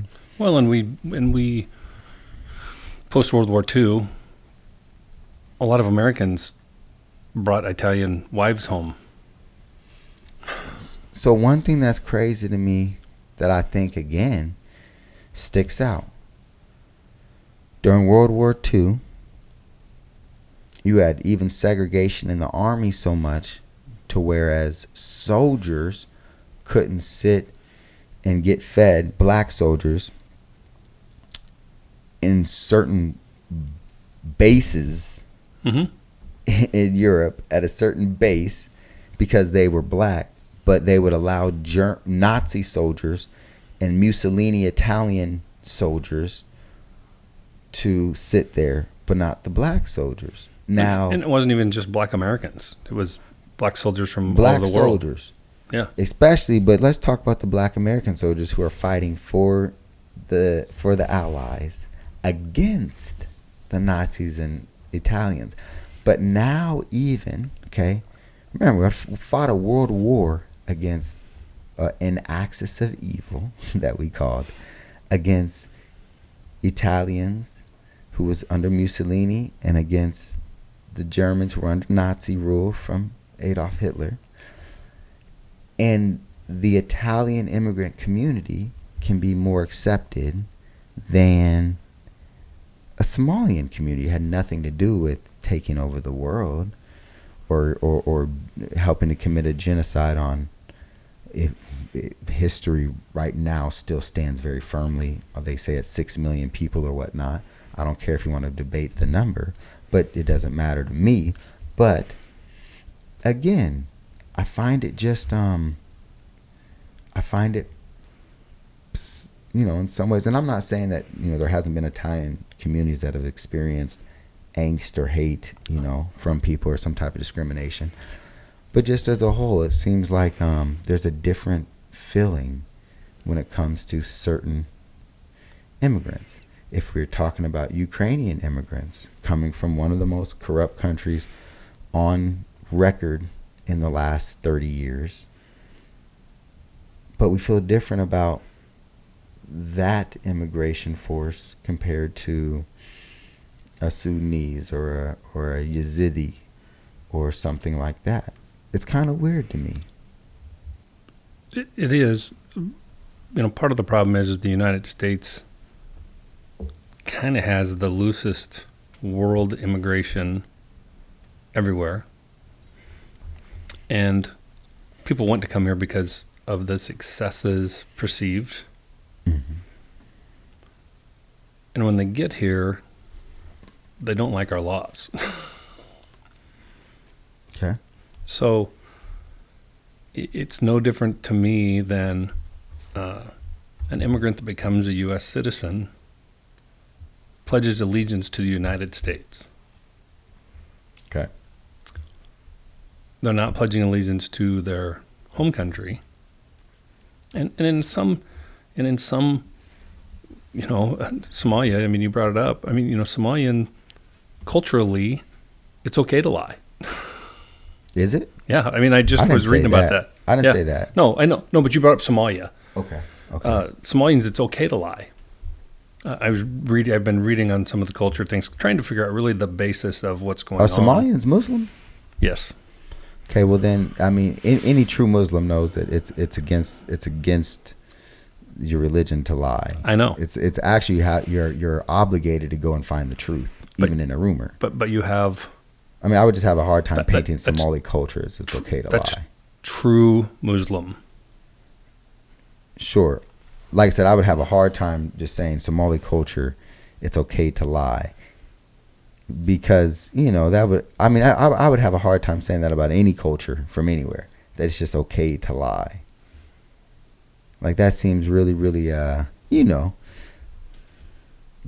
drop me a link or drop me a hit if you're from if you've been to Somalia and you've experienced that it's just okay to lie. It's in the culture just to lie.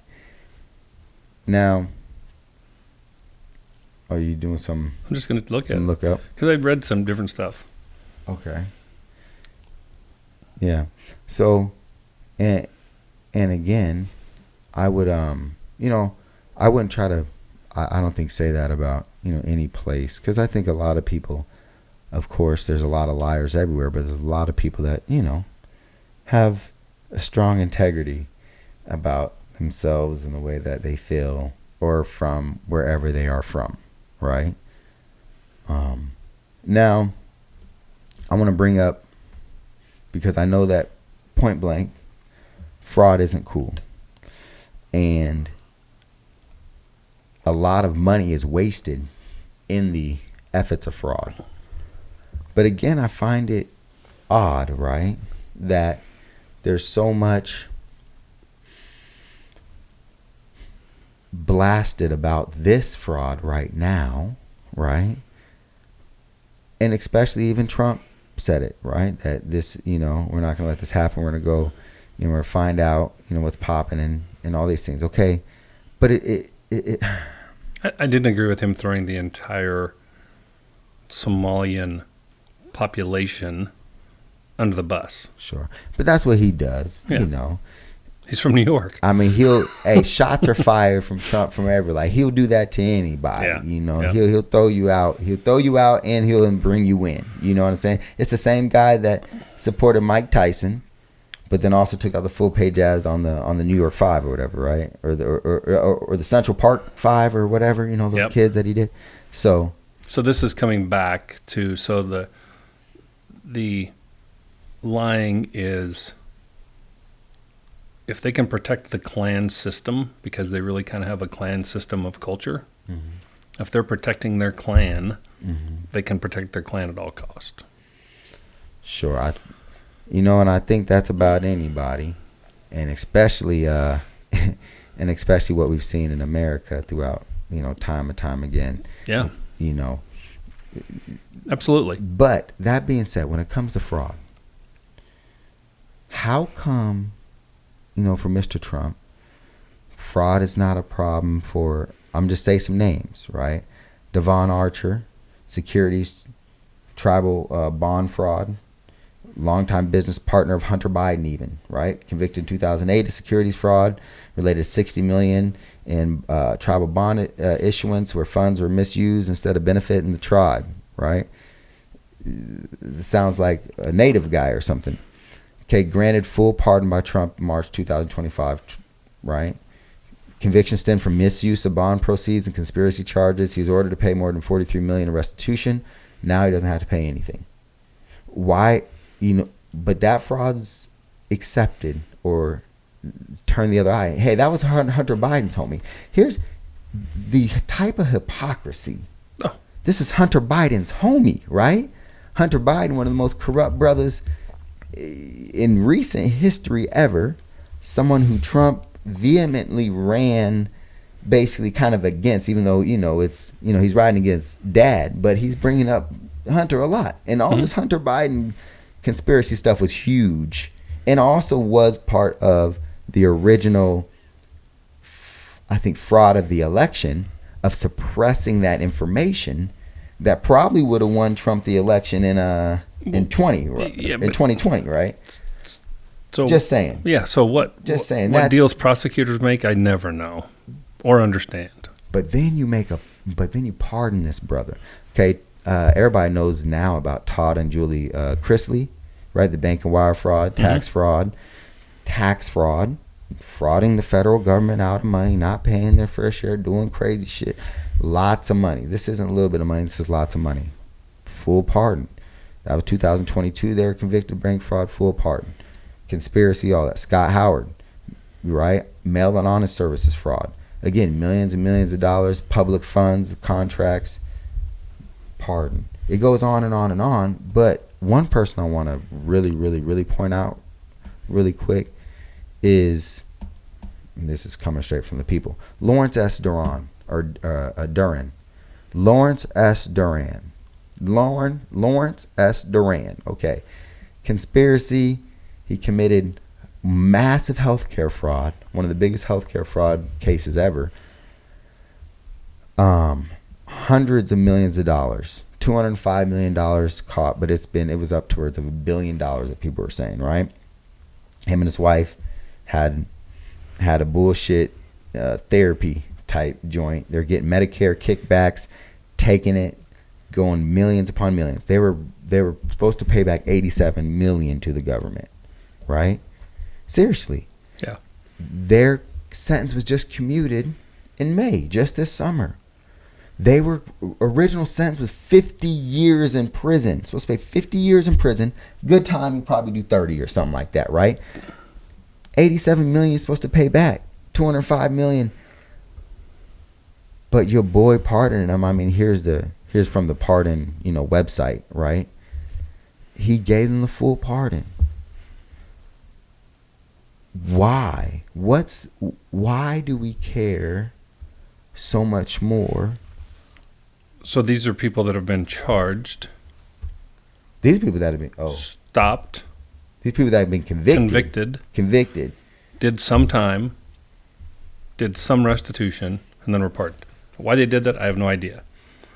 Know why Trump personally pardoned these people? I have no idea why.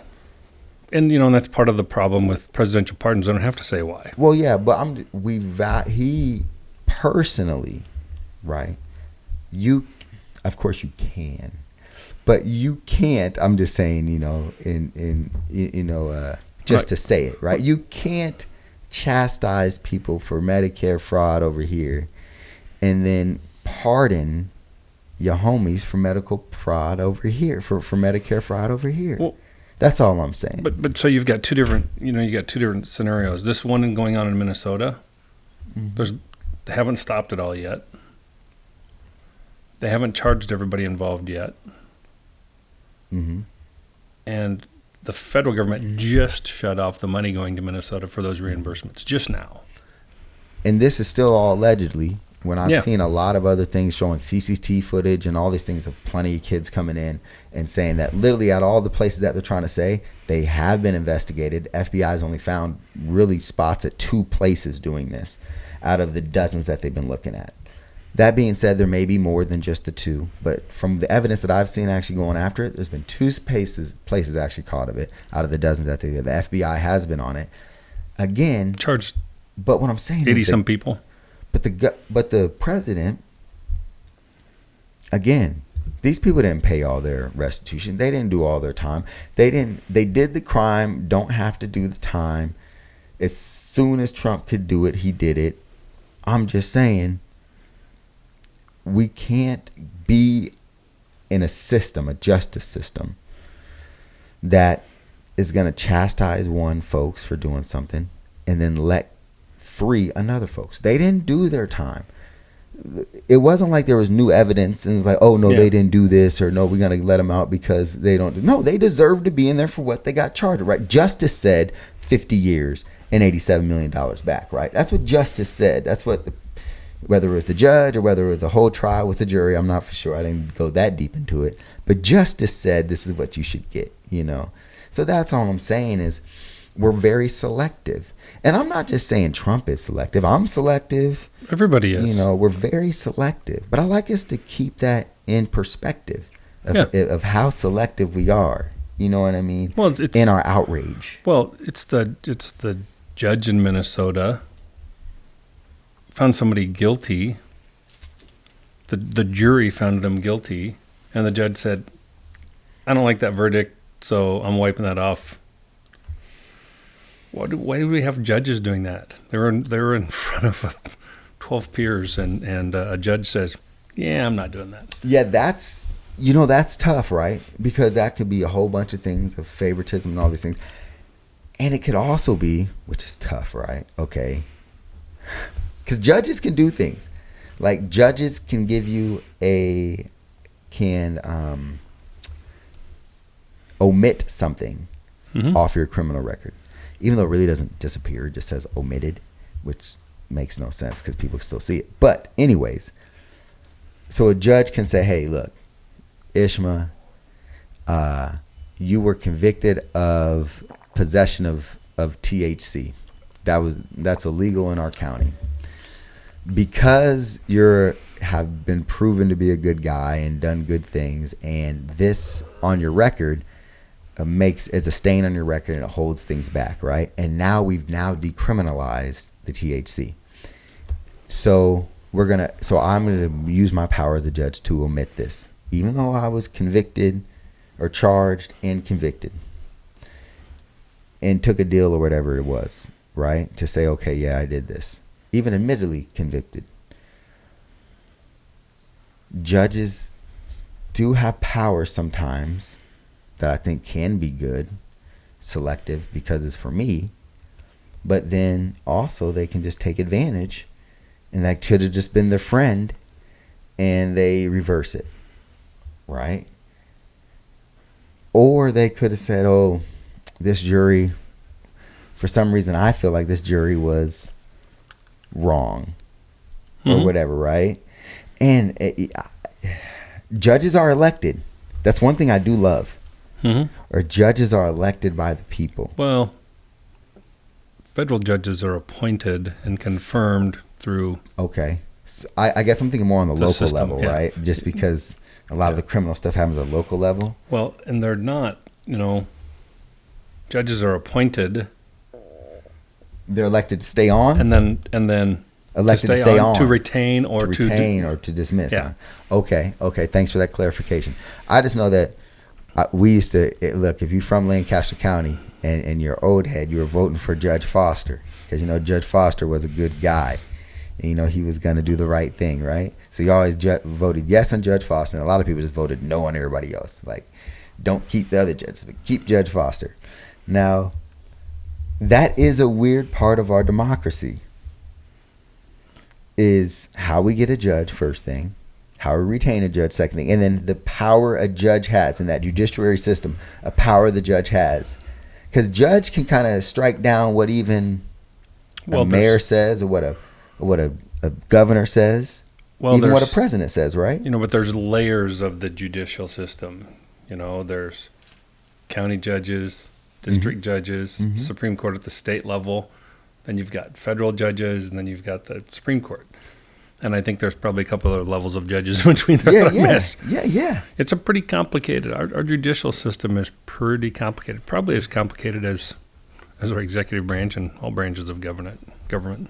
But these judges are just kind of special because we just give them so much power to make a decision. The judicial has it's probably pretty equal. The judicial branch, the executive branch, and the legislative branch are meant to be equal. But isn't the judicial branch a little bit bigger than everything because they interpret the Constitution? And the Constitution is the automatic law of the land.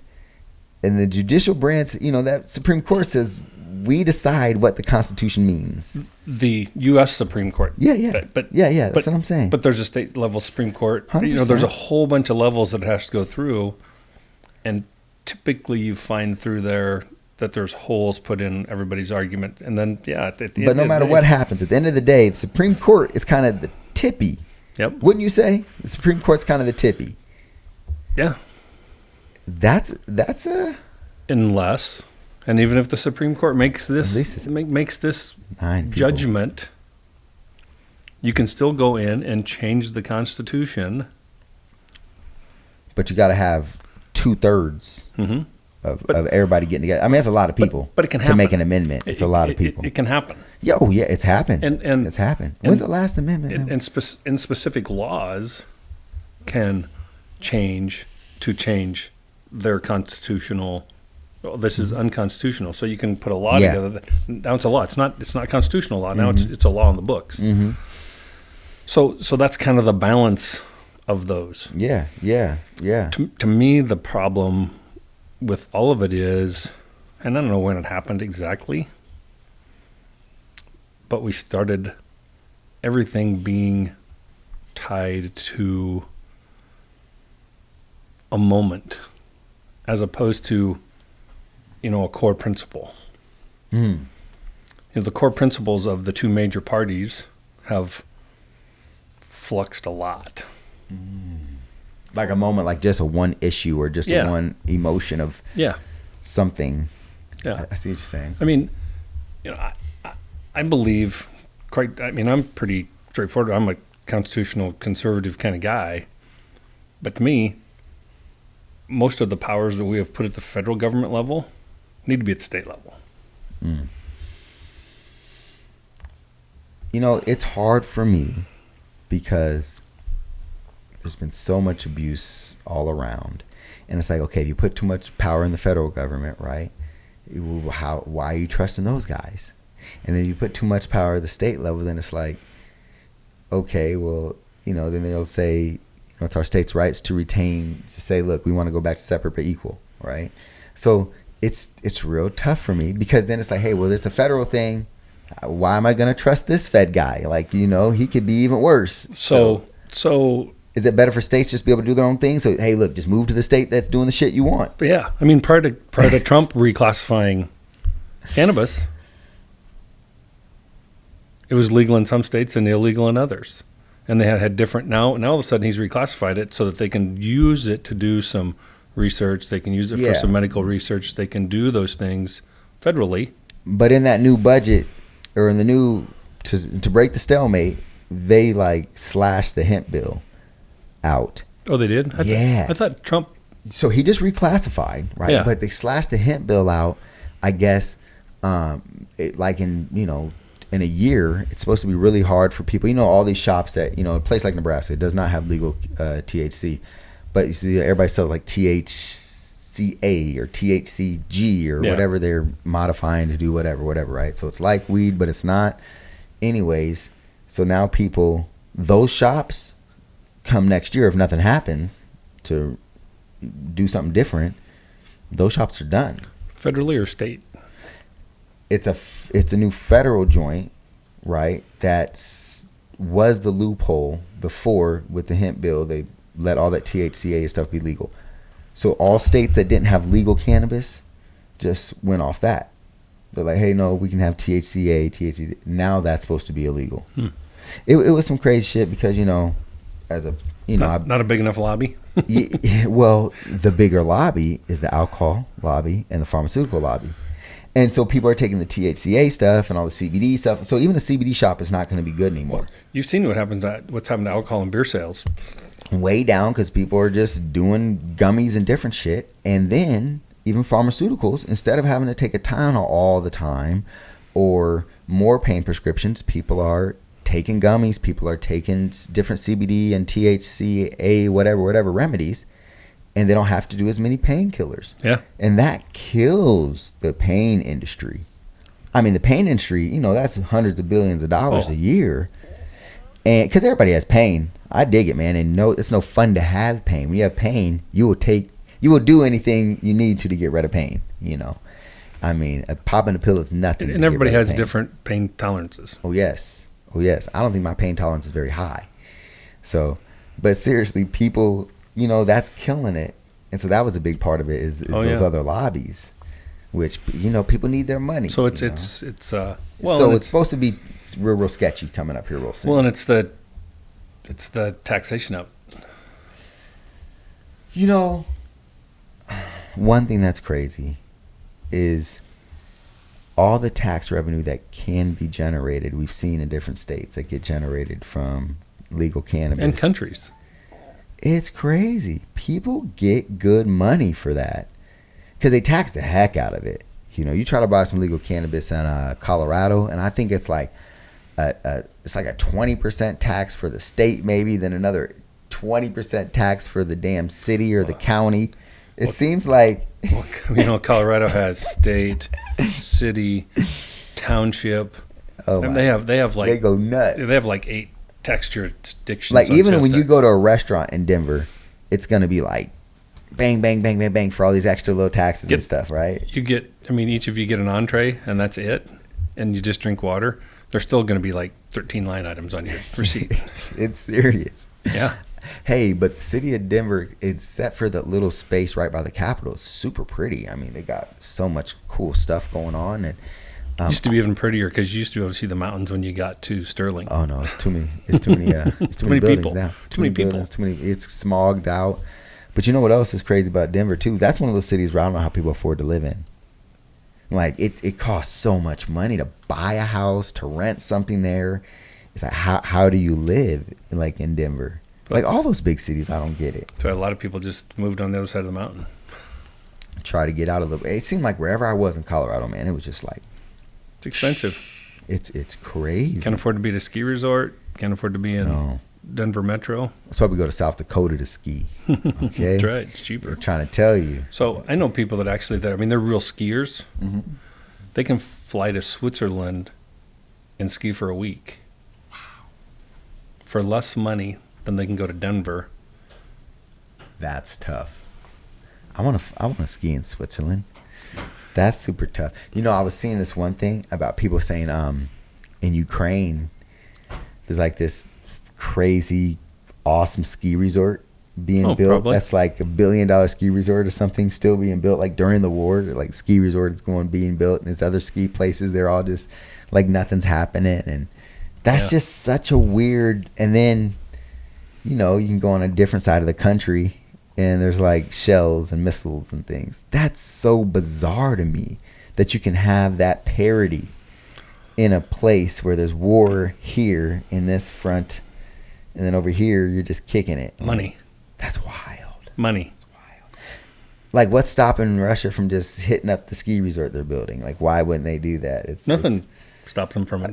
But there's probably money involved. Yeah, it's just like, I don't know, man. I mean, are they thinking, hey, when we take it over, we want the ski resort to still be kicking, like, or what? I mean, it's kind of, it's like everything going on in Venezuela right now. Mm-hmm. Venezuela, you get out of the big city areas, it's a kind of an interesting country. I mean, I've heard people say that it's just absolutely gorgeous. Yeah, I'm sure. And everywhere around there is. We're blowing shit up. And I was really surprised that Trump came out and said it was the CIA that did that bombing on the, I don't know, it's kind of on the water, but it's like at a port where they said they were loading drugs. Why do we be doing this shit? No idea. Like, outside of he ran on, I'm going to clean up the drug trade. That's a war that we've never even scratched. The war on drugs, which we've been doing since 70s. The Nixon? I tell you what, man.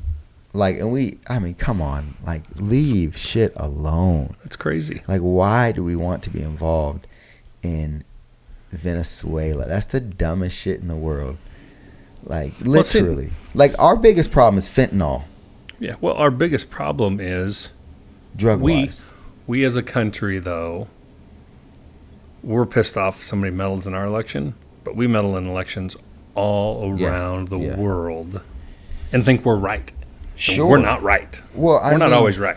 Right. But it's we say that it's for the benefit of the world. Yeah, like, in our policy and how we want shit to go and whatnot, right? I mean, it's to me, it's never than Somalia. It's a great example. Mm-hmm. Why we ever got involved there? They were killing each other. There was people starving. That was not our battle. That was not our war. That wasn't anything for us to deal with. We're sending billions and billions of dollars around the world for aid to people that really ultimately hate us, hate our way of life. Well, another thing about Somalia, though, I think I mentioned this a few days ago when we were talking, is just like many places in the world, we have blood in our hands because we're part of this international fishing trade that has choked the life out of the livelihood of the historical, institutionalized culture of Somalia is fishing culture. And we have literally choked the life out of the seas that they can fish out of, and have created famine and turmoil in that geopolitical arena. Again, not only America, but other countries as well, including China, right? The WHO. But I mean, seriously, like, there's so many different national companies that have choked the life out of their livelihood that have created, a very bad situation there, just like so many other places, because of the international greed and consumption. And China is a big, I'm not just saying America. Yeah, but I mean, international waters are international waters, and unless it has something directly to do with the U.S. security, we have no business screwing around in any of these countries. Yeah, it's tough. But we continue to take from these places. This fentanyl stuff. It's tough. It's pretty easy. Just every time you catch somebody, whack them right there, publicly. End it. Well, you can't just do that. And if Mexico is not going to get on board, then let's go to Mexico and let's take out those drug lords. See, but that sounds like a Saudi Arabia approach or something. It probably is. I'm just saying, like, we know that's not right. You know what I mean? I'm saying, like, as a taxpayer, though, I am so frustrated about how much money we waste when we've got people starving in our country. Yeah. No, I dig it. and homeless in our country. I dig it, but when you say like whack, I'm like, like somebody. Well, maybe we should do like the Muslim culture and, cut off an arm or a hand. Yeah, but that's not Muslim culture. That's Arab countries. Arab countries. Some Arab countries do that, right? That's like, an eye for an eye is Old Testament. That's, is. But that being said, what I'm saying is, which a lot of Arab culture is just rooted in Old Testament things. But anyways, I digressed. There has to be, root cause analysis. That's one thing that I really, I think, take from the things that I have to do sometimes at work, right? Mm-hmm. Brother says, don't just tell me what's going wrong or whatever. Just, I want what's the root cause analysis of this, and then let's fix that, right? So what's the real reason why people are dealing fentanyl or making fentanyl or dealing fentanyl? Well, there's two things, I think. First thing, people choose to do something like that even though they may know it's wrong or detrimental because it makes money, first thing. So there's a lack of other outlet, or this outlet is so provocative or so meaningful, it's going to get so much money that it's hard to say no to. Okay, so that's the financial component. Then there's, of course, the demand, right?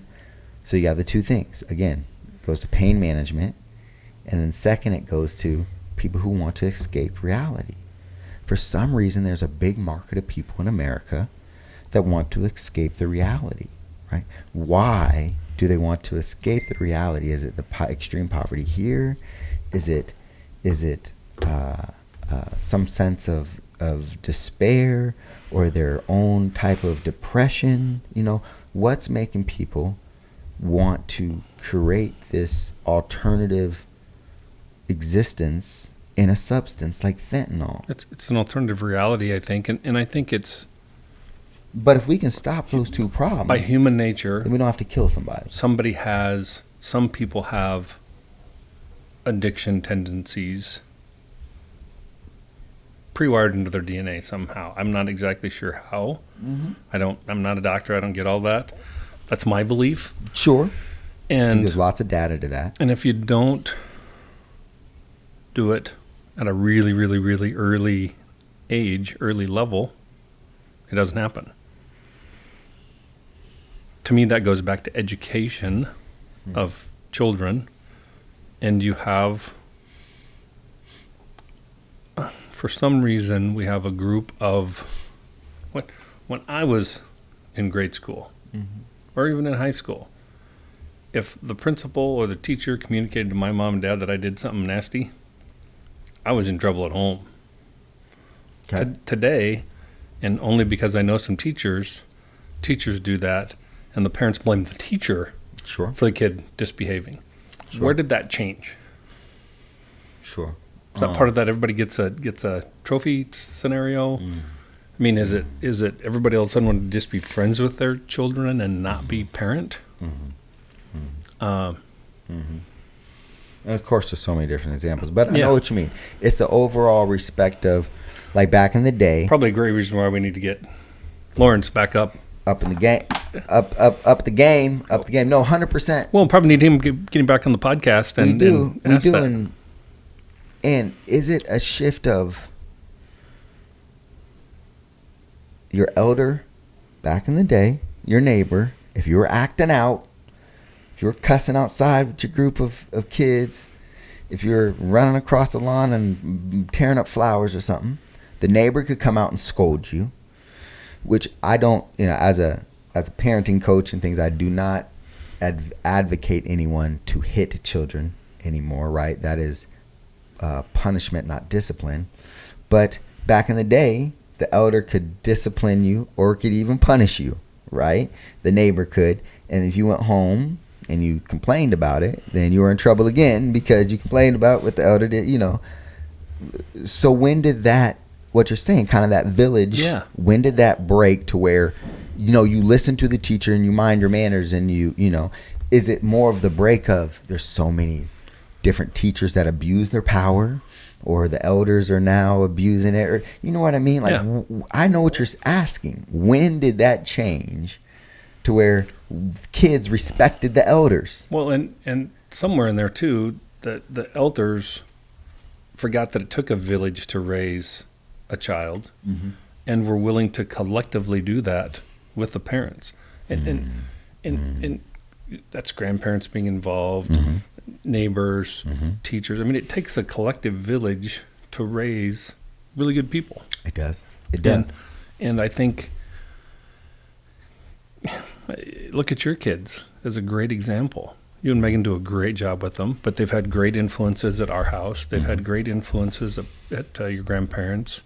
They've had Papa great John, influence with other folks, which are good. Yeah. You know. Yeah. And that family unit has died off somehow, and I don't know the answer, and I don't know how we ever get back to it. But you know, I'm gonna take this a stretch. Cause you said that family unit has died out, and you know, something that just stays in my head all the time, and I wish it wouldn't. Right? Ever since I read 1984, it just has ruined me, right, to the core. And if I ever get a real chance and a real budget, I would really try to make that movie. I know it's been made, but I would do it a little bit anyways. But the way that there's a point where the kids, right, are telling Big Brother on the parent, and this character, the parent, he was basically saying, when he was locked up with our main character, he was saying that, because they both went against Big Brother in some way, he was saying that he was proud of his children for turning him into Big Brother, because his thoughts must have just been so against the state that it was intolerable. And so he's proud at his son for getting him imprisoned because he was having a dream speaking out against Big Brother.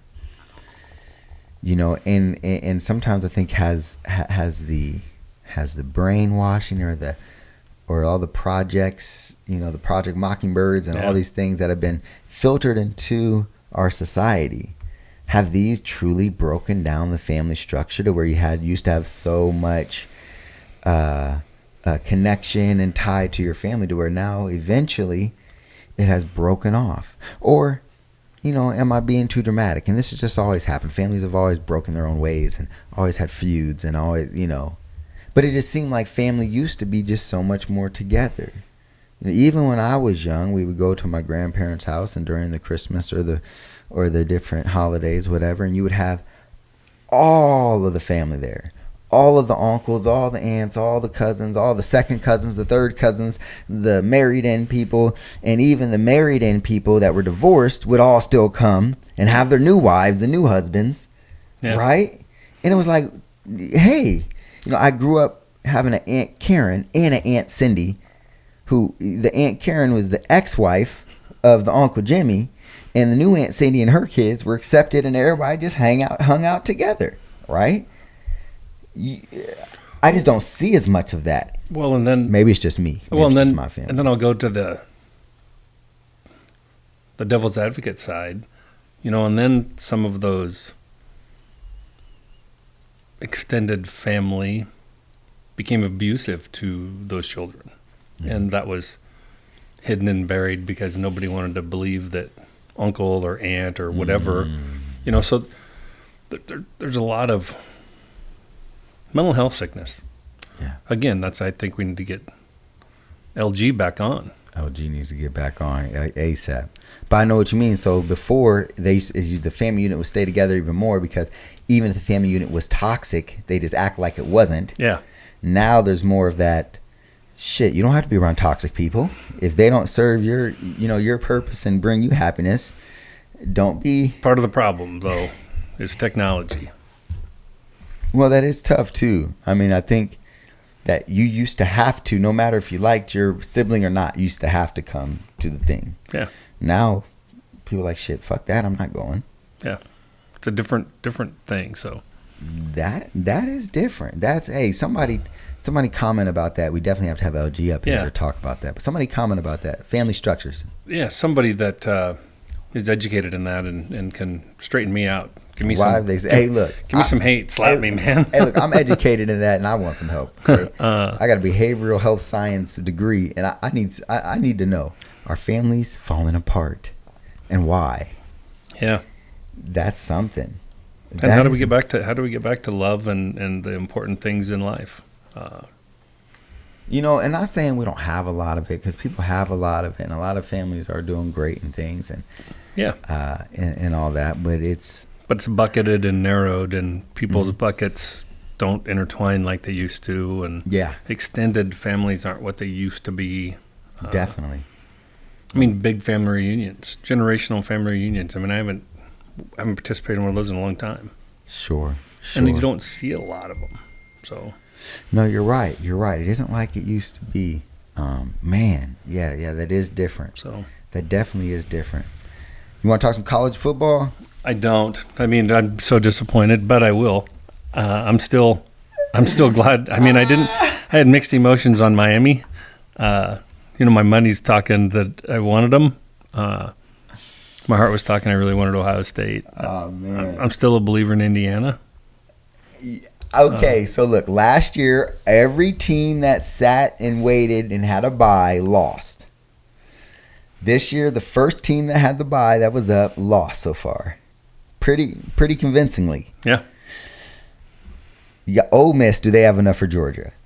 I don't think so. Me either. But it's like, if the trend continues, and I don't think Texas Tech has enough for Oregon. So I think the trend continues with Texas Tech. I think Oregon comes out hot and cooking, right? Do you like Texas Tech? I like Texas Tech. You like Texas Tech over the Big Ten guys? I do. Really? So the Big 12 showed up with TCU, right? Yep. TCU got the big win. But then Iowa gets the huge win, I think. Well, Big Ten's only lost 2 games. Nebraska and Ohio State. Yeah, but that Iowa win was surprising to me. I thought Vandy was the better team. I thought Pavia Magic was going to be able to do it. And then I look at the score. I didn't watch the game. I watched the little highlights. But I look at the score, and tat, what you know what I'm saying? I can tell you I like the points in both games. Oh, like the overs or something? Well, Alabama plus 7.5. Ole Miss plus 6.5. Really? You think there'll be closer games than that? Yeah, I do. So you don't think Indiana is going to come out and score and just go nuts on them? I do. I mean, I think that game could definitely go over. But you think Alabama's going to keep scoring too? Yeah. Ty Simpson's going to have a day? Yep. I like the unders, Georgia, Ole Miss. You do? It's 55.5. You think it's going to be a kind of a rock fight? Yeah, I do. I tell you this. I don't. When it comes to the SEC, I've lost all belief. I mean, you see how poorly they're playing in bowls? I mean, Tennessee loses to Illinois. Vandy loses to Iowa. LSU lost to... Who beat LSU? Somebody beat LSU out the Big 12. Oh, I think that was out the Big 12. Was it Houston? Yeah, Houston beat LSU. Okay. And then, seriously, and then did TCU, who did TCU beat? Was that a SEC team too? I don't remember. I'm just saying, man, it seems like SEC is hurting for a certain, and all this conference supremacy talk. So we'll see when it comes to, the Georgia Ole Miss. Anyways, how cool would it be if, Indiana wins and Oregon wins? Then we got 3. Yeah, I don't think Oregon will win, but they may be. You don't think Oregon's going to come out and get Texas Tech, huh? I guess here's why I didn't believe as much in Texas Tech is because that Houston game and a couple other games I saw where they just kind of fell flat. I know they got a big money roster and things, but it's basically the best rush defense against the best rush offense. Yep. That's what it comes down to. I don't know. I for some reason, and you know how I feel about Dan Lanning, right? I just don't like him. That being said, I'm sure he's a great guy. He's a great coach, obviously, and I'm sure he's just a fine gentleman, right? But I just don't like him just because of the whole playing for clicks debacle where you try to hate on my man Prime. But anyways, he got his guys fired up, and I get it. He did what he did. He's a great coach, great motivator. But I just don't like Dan Lanning, but I think he whoops on Texas Tech today. Something's telling me that Texas Tech has been sitting too long, and Oregon's warmed up. They're in motion. They just won last week, big. They're in motion. They got to beat on, JMU. It's kind of like when you get to, you get to do all the things and get tuned up and get tight. Then you're on and rocking. That's the only thing I'm afraid about. Ole Miss too, coming into Georgia, for the Georgia game. They're tuned up. They're coming off hot. They're ready. It's almost like first game of the season for those teams that have the bye. Well, it's weird. It's the other side of it is now they've taken care of most of their injury issues. Rested. They're rested. They're healed up. They probably got healed up with having that bye week, and then they had a whole week of good practice to prepare. Now, it's the bowl noise. What happens with that? Sure. But it just hasn't fared well for any team yet. Well, and that's, they're 0-5, the teams that have. The Heisman jinx, too, of Indiana. Do you think he deserved the Heisman? I don't know. I mean, do you think there's somebody better? Only undefeated team. Sure. They're a great team. The Big Ten is a hard conference. Very underrated team all along. I mean, I think what Cincinnati's done there, Kurt Cincinnati. But Italian. Give me a little. Hey, but seriously. What he's done there is pretty phenomenal in today's world. Yeah. His system works. His style of football works. Yeah.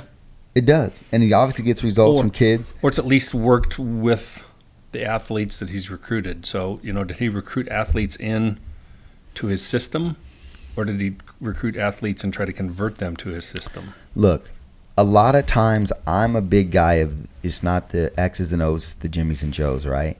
But with Cignetti, it seems to be a lot of the X's and O's. Like, you know what I mean? Pretty spread. I mean, it really does, because here's another thing is I'm not taking anything away from Mendoza, right? I think he's a great player. Anybody who's playing at that level is a great player.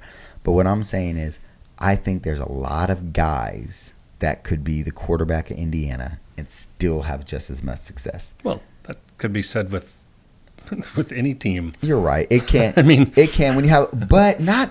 I guess not any team because a lot of teams have that talent all the way around, right? But I think kind of your point is Indiana has less of all of that blue chip talent, less of all that big money. I know they spent some money, but not as much money. They don't have all those 5-star guys. I feel like it is a big system thing. Well, and I think it's because he's went out and got guys for his system. That is working his system. Kind of Tom Osborne-ish.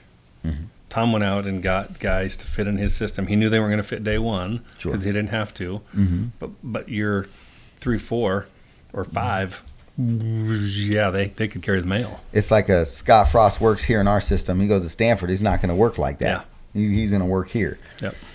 I definitely feel you. I mean, it's kind of the same thing. Did Eric Koch deserve the Heisman? He was the best player in college football, I think. I'm probably biased. Did Tommy Frazier deserve it over, was it Eddie George? So you know what? I want to say that, no. I love this discussion because I want to say, okay, he was the best player in college football, right? But I do want to say that, right? Does Nebraska win just as many games with Brooke Bariner? That's my question. Well, so the bigger question to me is if Tom would have used Tommy Frazier into the third and fourth quarter and to play the whole game, what would have his stats look like versus Eddie George? Sure. I mean, that's a good argument too. He set a lot of quarter-plus games. He was only playing 3/4 of a game, and sometimes less than 3/4. Sure. No, you're right. 100% right there. 100%. And how I think of the Heisman is the best player in college football, like who means the most to his team. That's kind of like how I see that Heisman, That's how I right? see it too. So I see it like as if Tommy's not on that team, do they go and beat Miami? We beat K-State without Tommy or Brooke. Crazy. Well, not really. No, crazy though. I mean, Crazy. No, but seriously. Or like, but the talent. I mean, without Tommy Frazier, do we have that season like in '95? yeah, I don't know. See, and I think like that's how you decide who's your best Heisman, right? So, for example, if Vandy doesn't have Pavia, do they win 10 games? No. Not even close. I think they win 6, 5. So, how many games does Nebraska win without Raiola? Maybe 5. Maybe 5. Yeah. You know, maybe 5. Right? From what they won 7 this year. Yeah. So it's a 2-point swing, or excuse me, a 2-win swing. Yeah. But you know, like I feel like a Pavia is like a 5 or 6 game swing. I think, you know, I forget who was third. So the Alabama guy, was he third? Pavia comes to Nebraska. Raiola's at Vandy. Yeah. How many games do we win? How many games does Vandy win? Man, so that's a good one. That's a good one. I think Pavia is that good. Oh, it's got great feet. I think he's that good. Like I think Nebraska, you know, is maybe in playoff contention with Pavia. Well, he beats USC. He beats Michigan. He beats we had another real close one too, right? I don't think we get blown out in Penn State. At Penn State. I don't think we get blown out at Iowa. I think we beat Penn State. You beat. Well, Iowa's pretty darn good. They are. Goodness They pound gracious. the rock. They pound the rock. And you see what they did against Indiana. So, I mean, I dig it. But those are really good questions. That's a really good way to think about it. Like, you know, you switch Raiola and switch Pavia. I think Nebraska is a much better team than Vandy. Yeah. You know, if you switch them. That's crazy. Which tells me that college football needs legs from the quarterback with a reasonably accurate arm. You're right. Now, okay, here's a good one.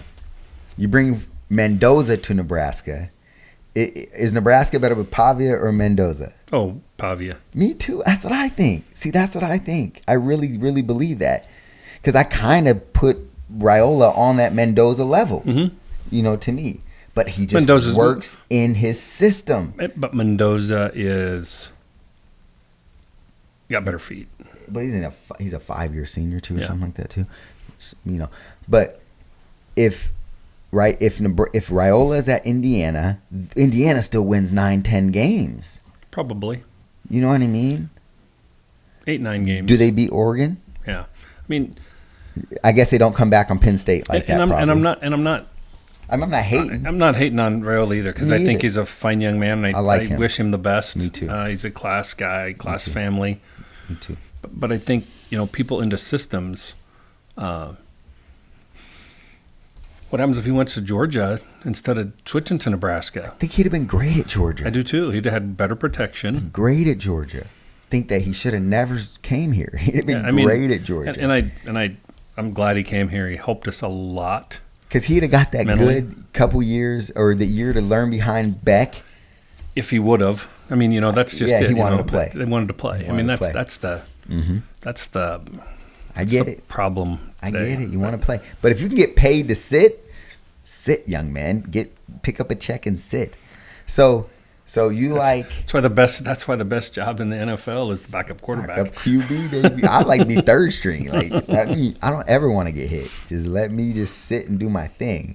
Then you end up like anyways. So you like Georgia, but you like Ole Miss on the points, but you think Georgia's gonna win. Yeah. And you like Texas Tech. I like taking the points both ways. I mean, it's right there. Take it while we're on it. We're in Iowa. We can legally do this. Hit him with the Iowa boy. What y'all know about Iowa? Take Bama plus 7.5, Ole Miss plus 6.5. He said Ole Miss. That is hilarious. And that other game already started. Yeah, we missed the beginning of it. I'm hoping that Oregon? Your boys. Yeah, I like them. I like them big. Okay, we're gonna have some fun here. I'm excited for tomorrow see where the Huskers come out in the basketball game, see what that number is. If we're going to be a dog to Michigan State at home, it's going to be a pick'em game. That's going to be interesting line. It has to be a pick'em game, right? I feel like it has to be a pick'em game because the Huskers are playing good. I will not be surprised if Michigan State is not favored by 2. Really? I hope they're favored by 4. I would love to take a money line bet. You know, it would be cool if they were favored by a good amount because I would love, because I think Nebraska wins that game. They're going to shoot better than they did the other night. It's going to be... They're going to shoot better than they did the other night. We will, and it's going to be physical. It's going to be a physical game inside. Yeah. Well, Master's ready for it, I think. I became more of a Master believer. We've got to get... I didn't start as a believer. The transfer from... Your boy Sanford. No? Sanford's going to get hot. No, the other big guy, the other center, came from... The guy that was hurt, that's ready now? Uravisha. He looks ready. Yeah, I mean, that was his first game back. He looked ready. It was his first, but we're going to need him. He looked ready. Hey, how do you see the guy with the B? He's from Turkey. My guy from Turkey. Oh, yeah, he's going to be fine. Burke? Yeah, that guy seems to be playing. He's a baller. He plays a lot of emotion. He plays a lot of oomph, and he just gets excitement going. We need his emotion. The team needs his emotion for the momentum. He gets an excitement going. And then you get a couple turnovers from 31, and you'll be ready. And they love it, absolutely. And they love each other. I mean, you can tell they play such good team basketball, and they communicate so well. Now, you know what's going to take Nebraska over the top? Is it Lawrence? If Lawrence ever gets hot. And he's had shades of hot. It's like if he gets a couple games where if he gets a game against Michigan State where he can score 20, like that'll be a win. I wish we had Connor Essegian still. Yes, I mean, that'd be that's my favorite guy. Another 3-point shooter, man. But he did other things too. He could just. Oh yeah. He's shifty. I like the way he plays.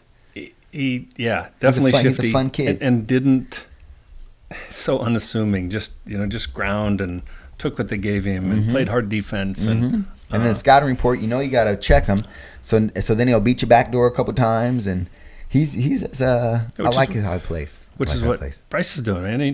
He just keeps moving. If he's not hitting the outside shot, he just keeps moving. He's getting some layups. He does. Then pretty soon they got to change guys because that guy's getting tired of chasing him because they're having to chase him all the time. Mm-hmm. And easiest way to get a layup is to be chased. That means the guy's already a half step behind you.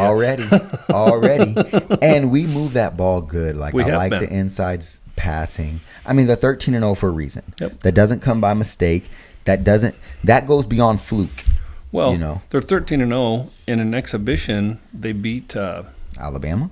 No, Oklahoma. No, Oklahoma was on the schedule. No, the BYU, who has the freshman player of the year, man. That's the guy. That's right. The Mormons beat the Mormons. Yeah, beat by BYU. Wow. BYU became a basketball school when they recruited that guy or bought him, however that works. Hey, it's all there. So that's gonna be fun. Love you guys. I'm glad we're back. Probably going to do a couple remote ones when I'm on the road, hopefully. Ish and I can get hooked up. We'll Zoom it. And we're going to have some fun. Bang, bang. 2026. Peace be upon all y'all. Love you. Dun, dun, dun, dun. No agenda, no bull crap, just real conversations. Thank you for joining us.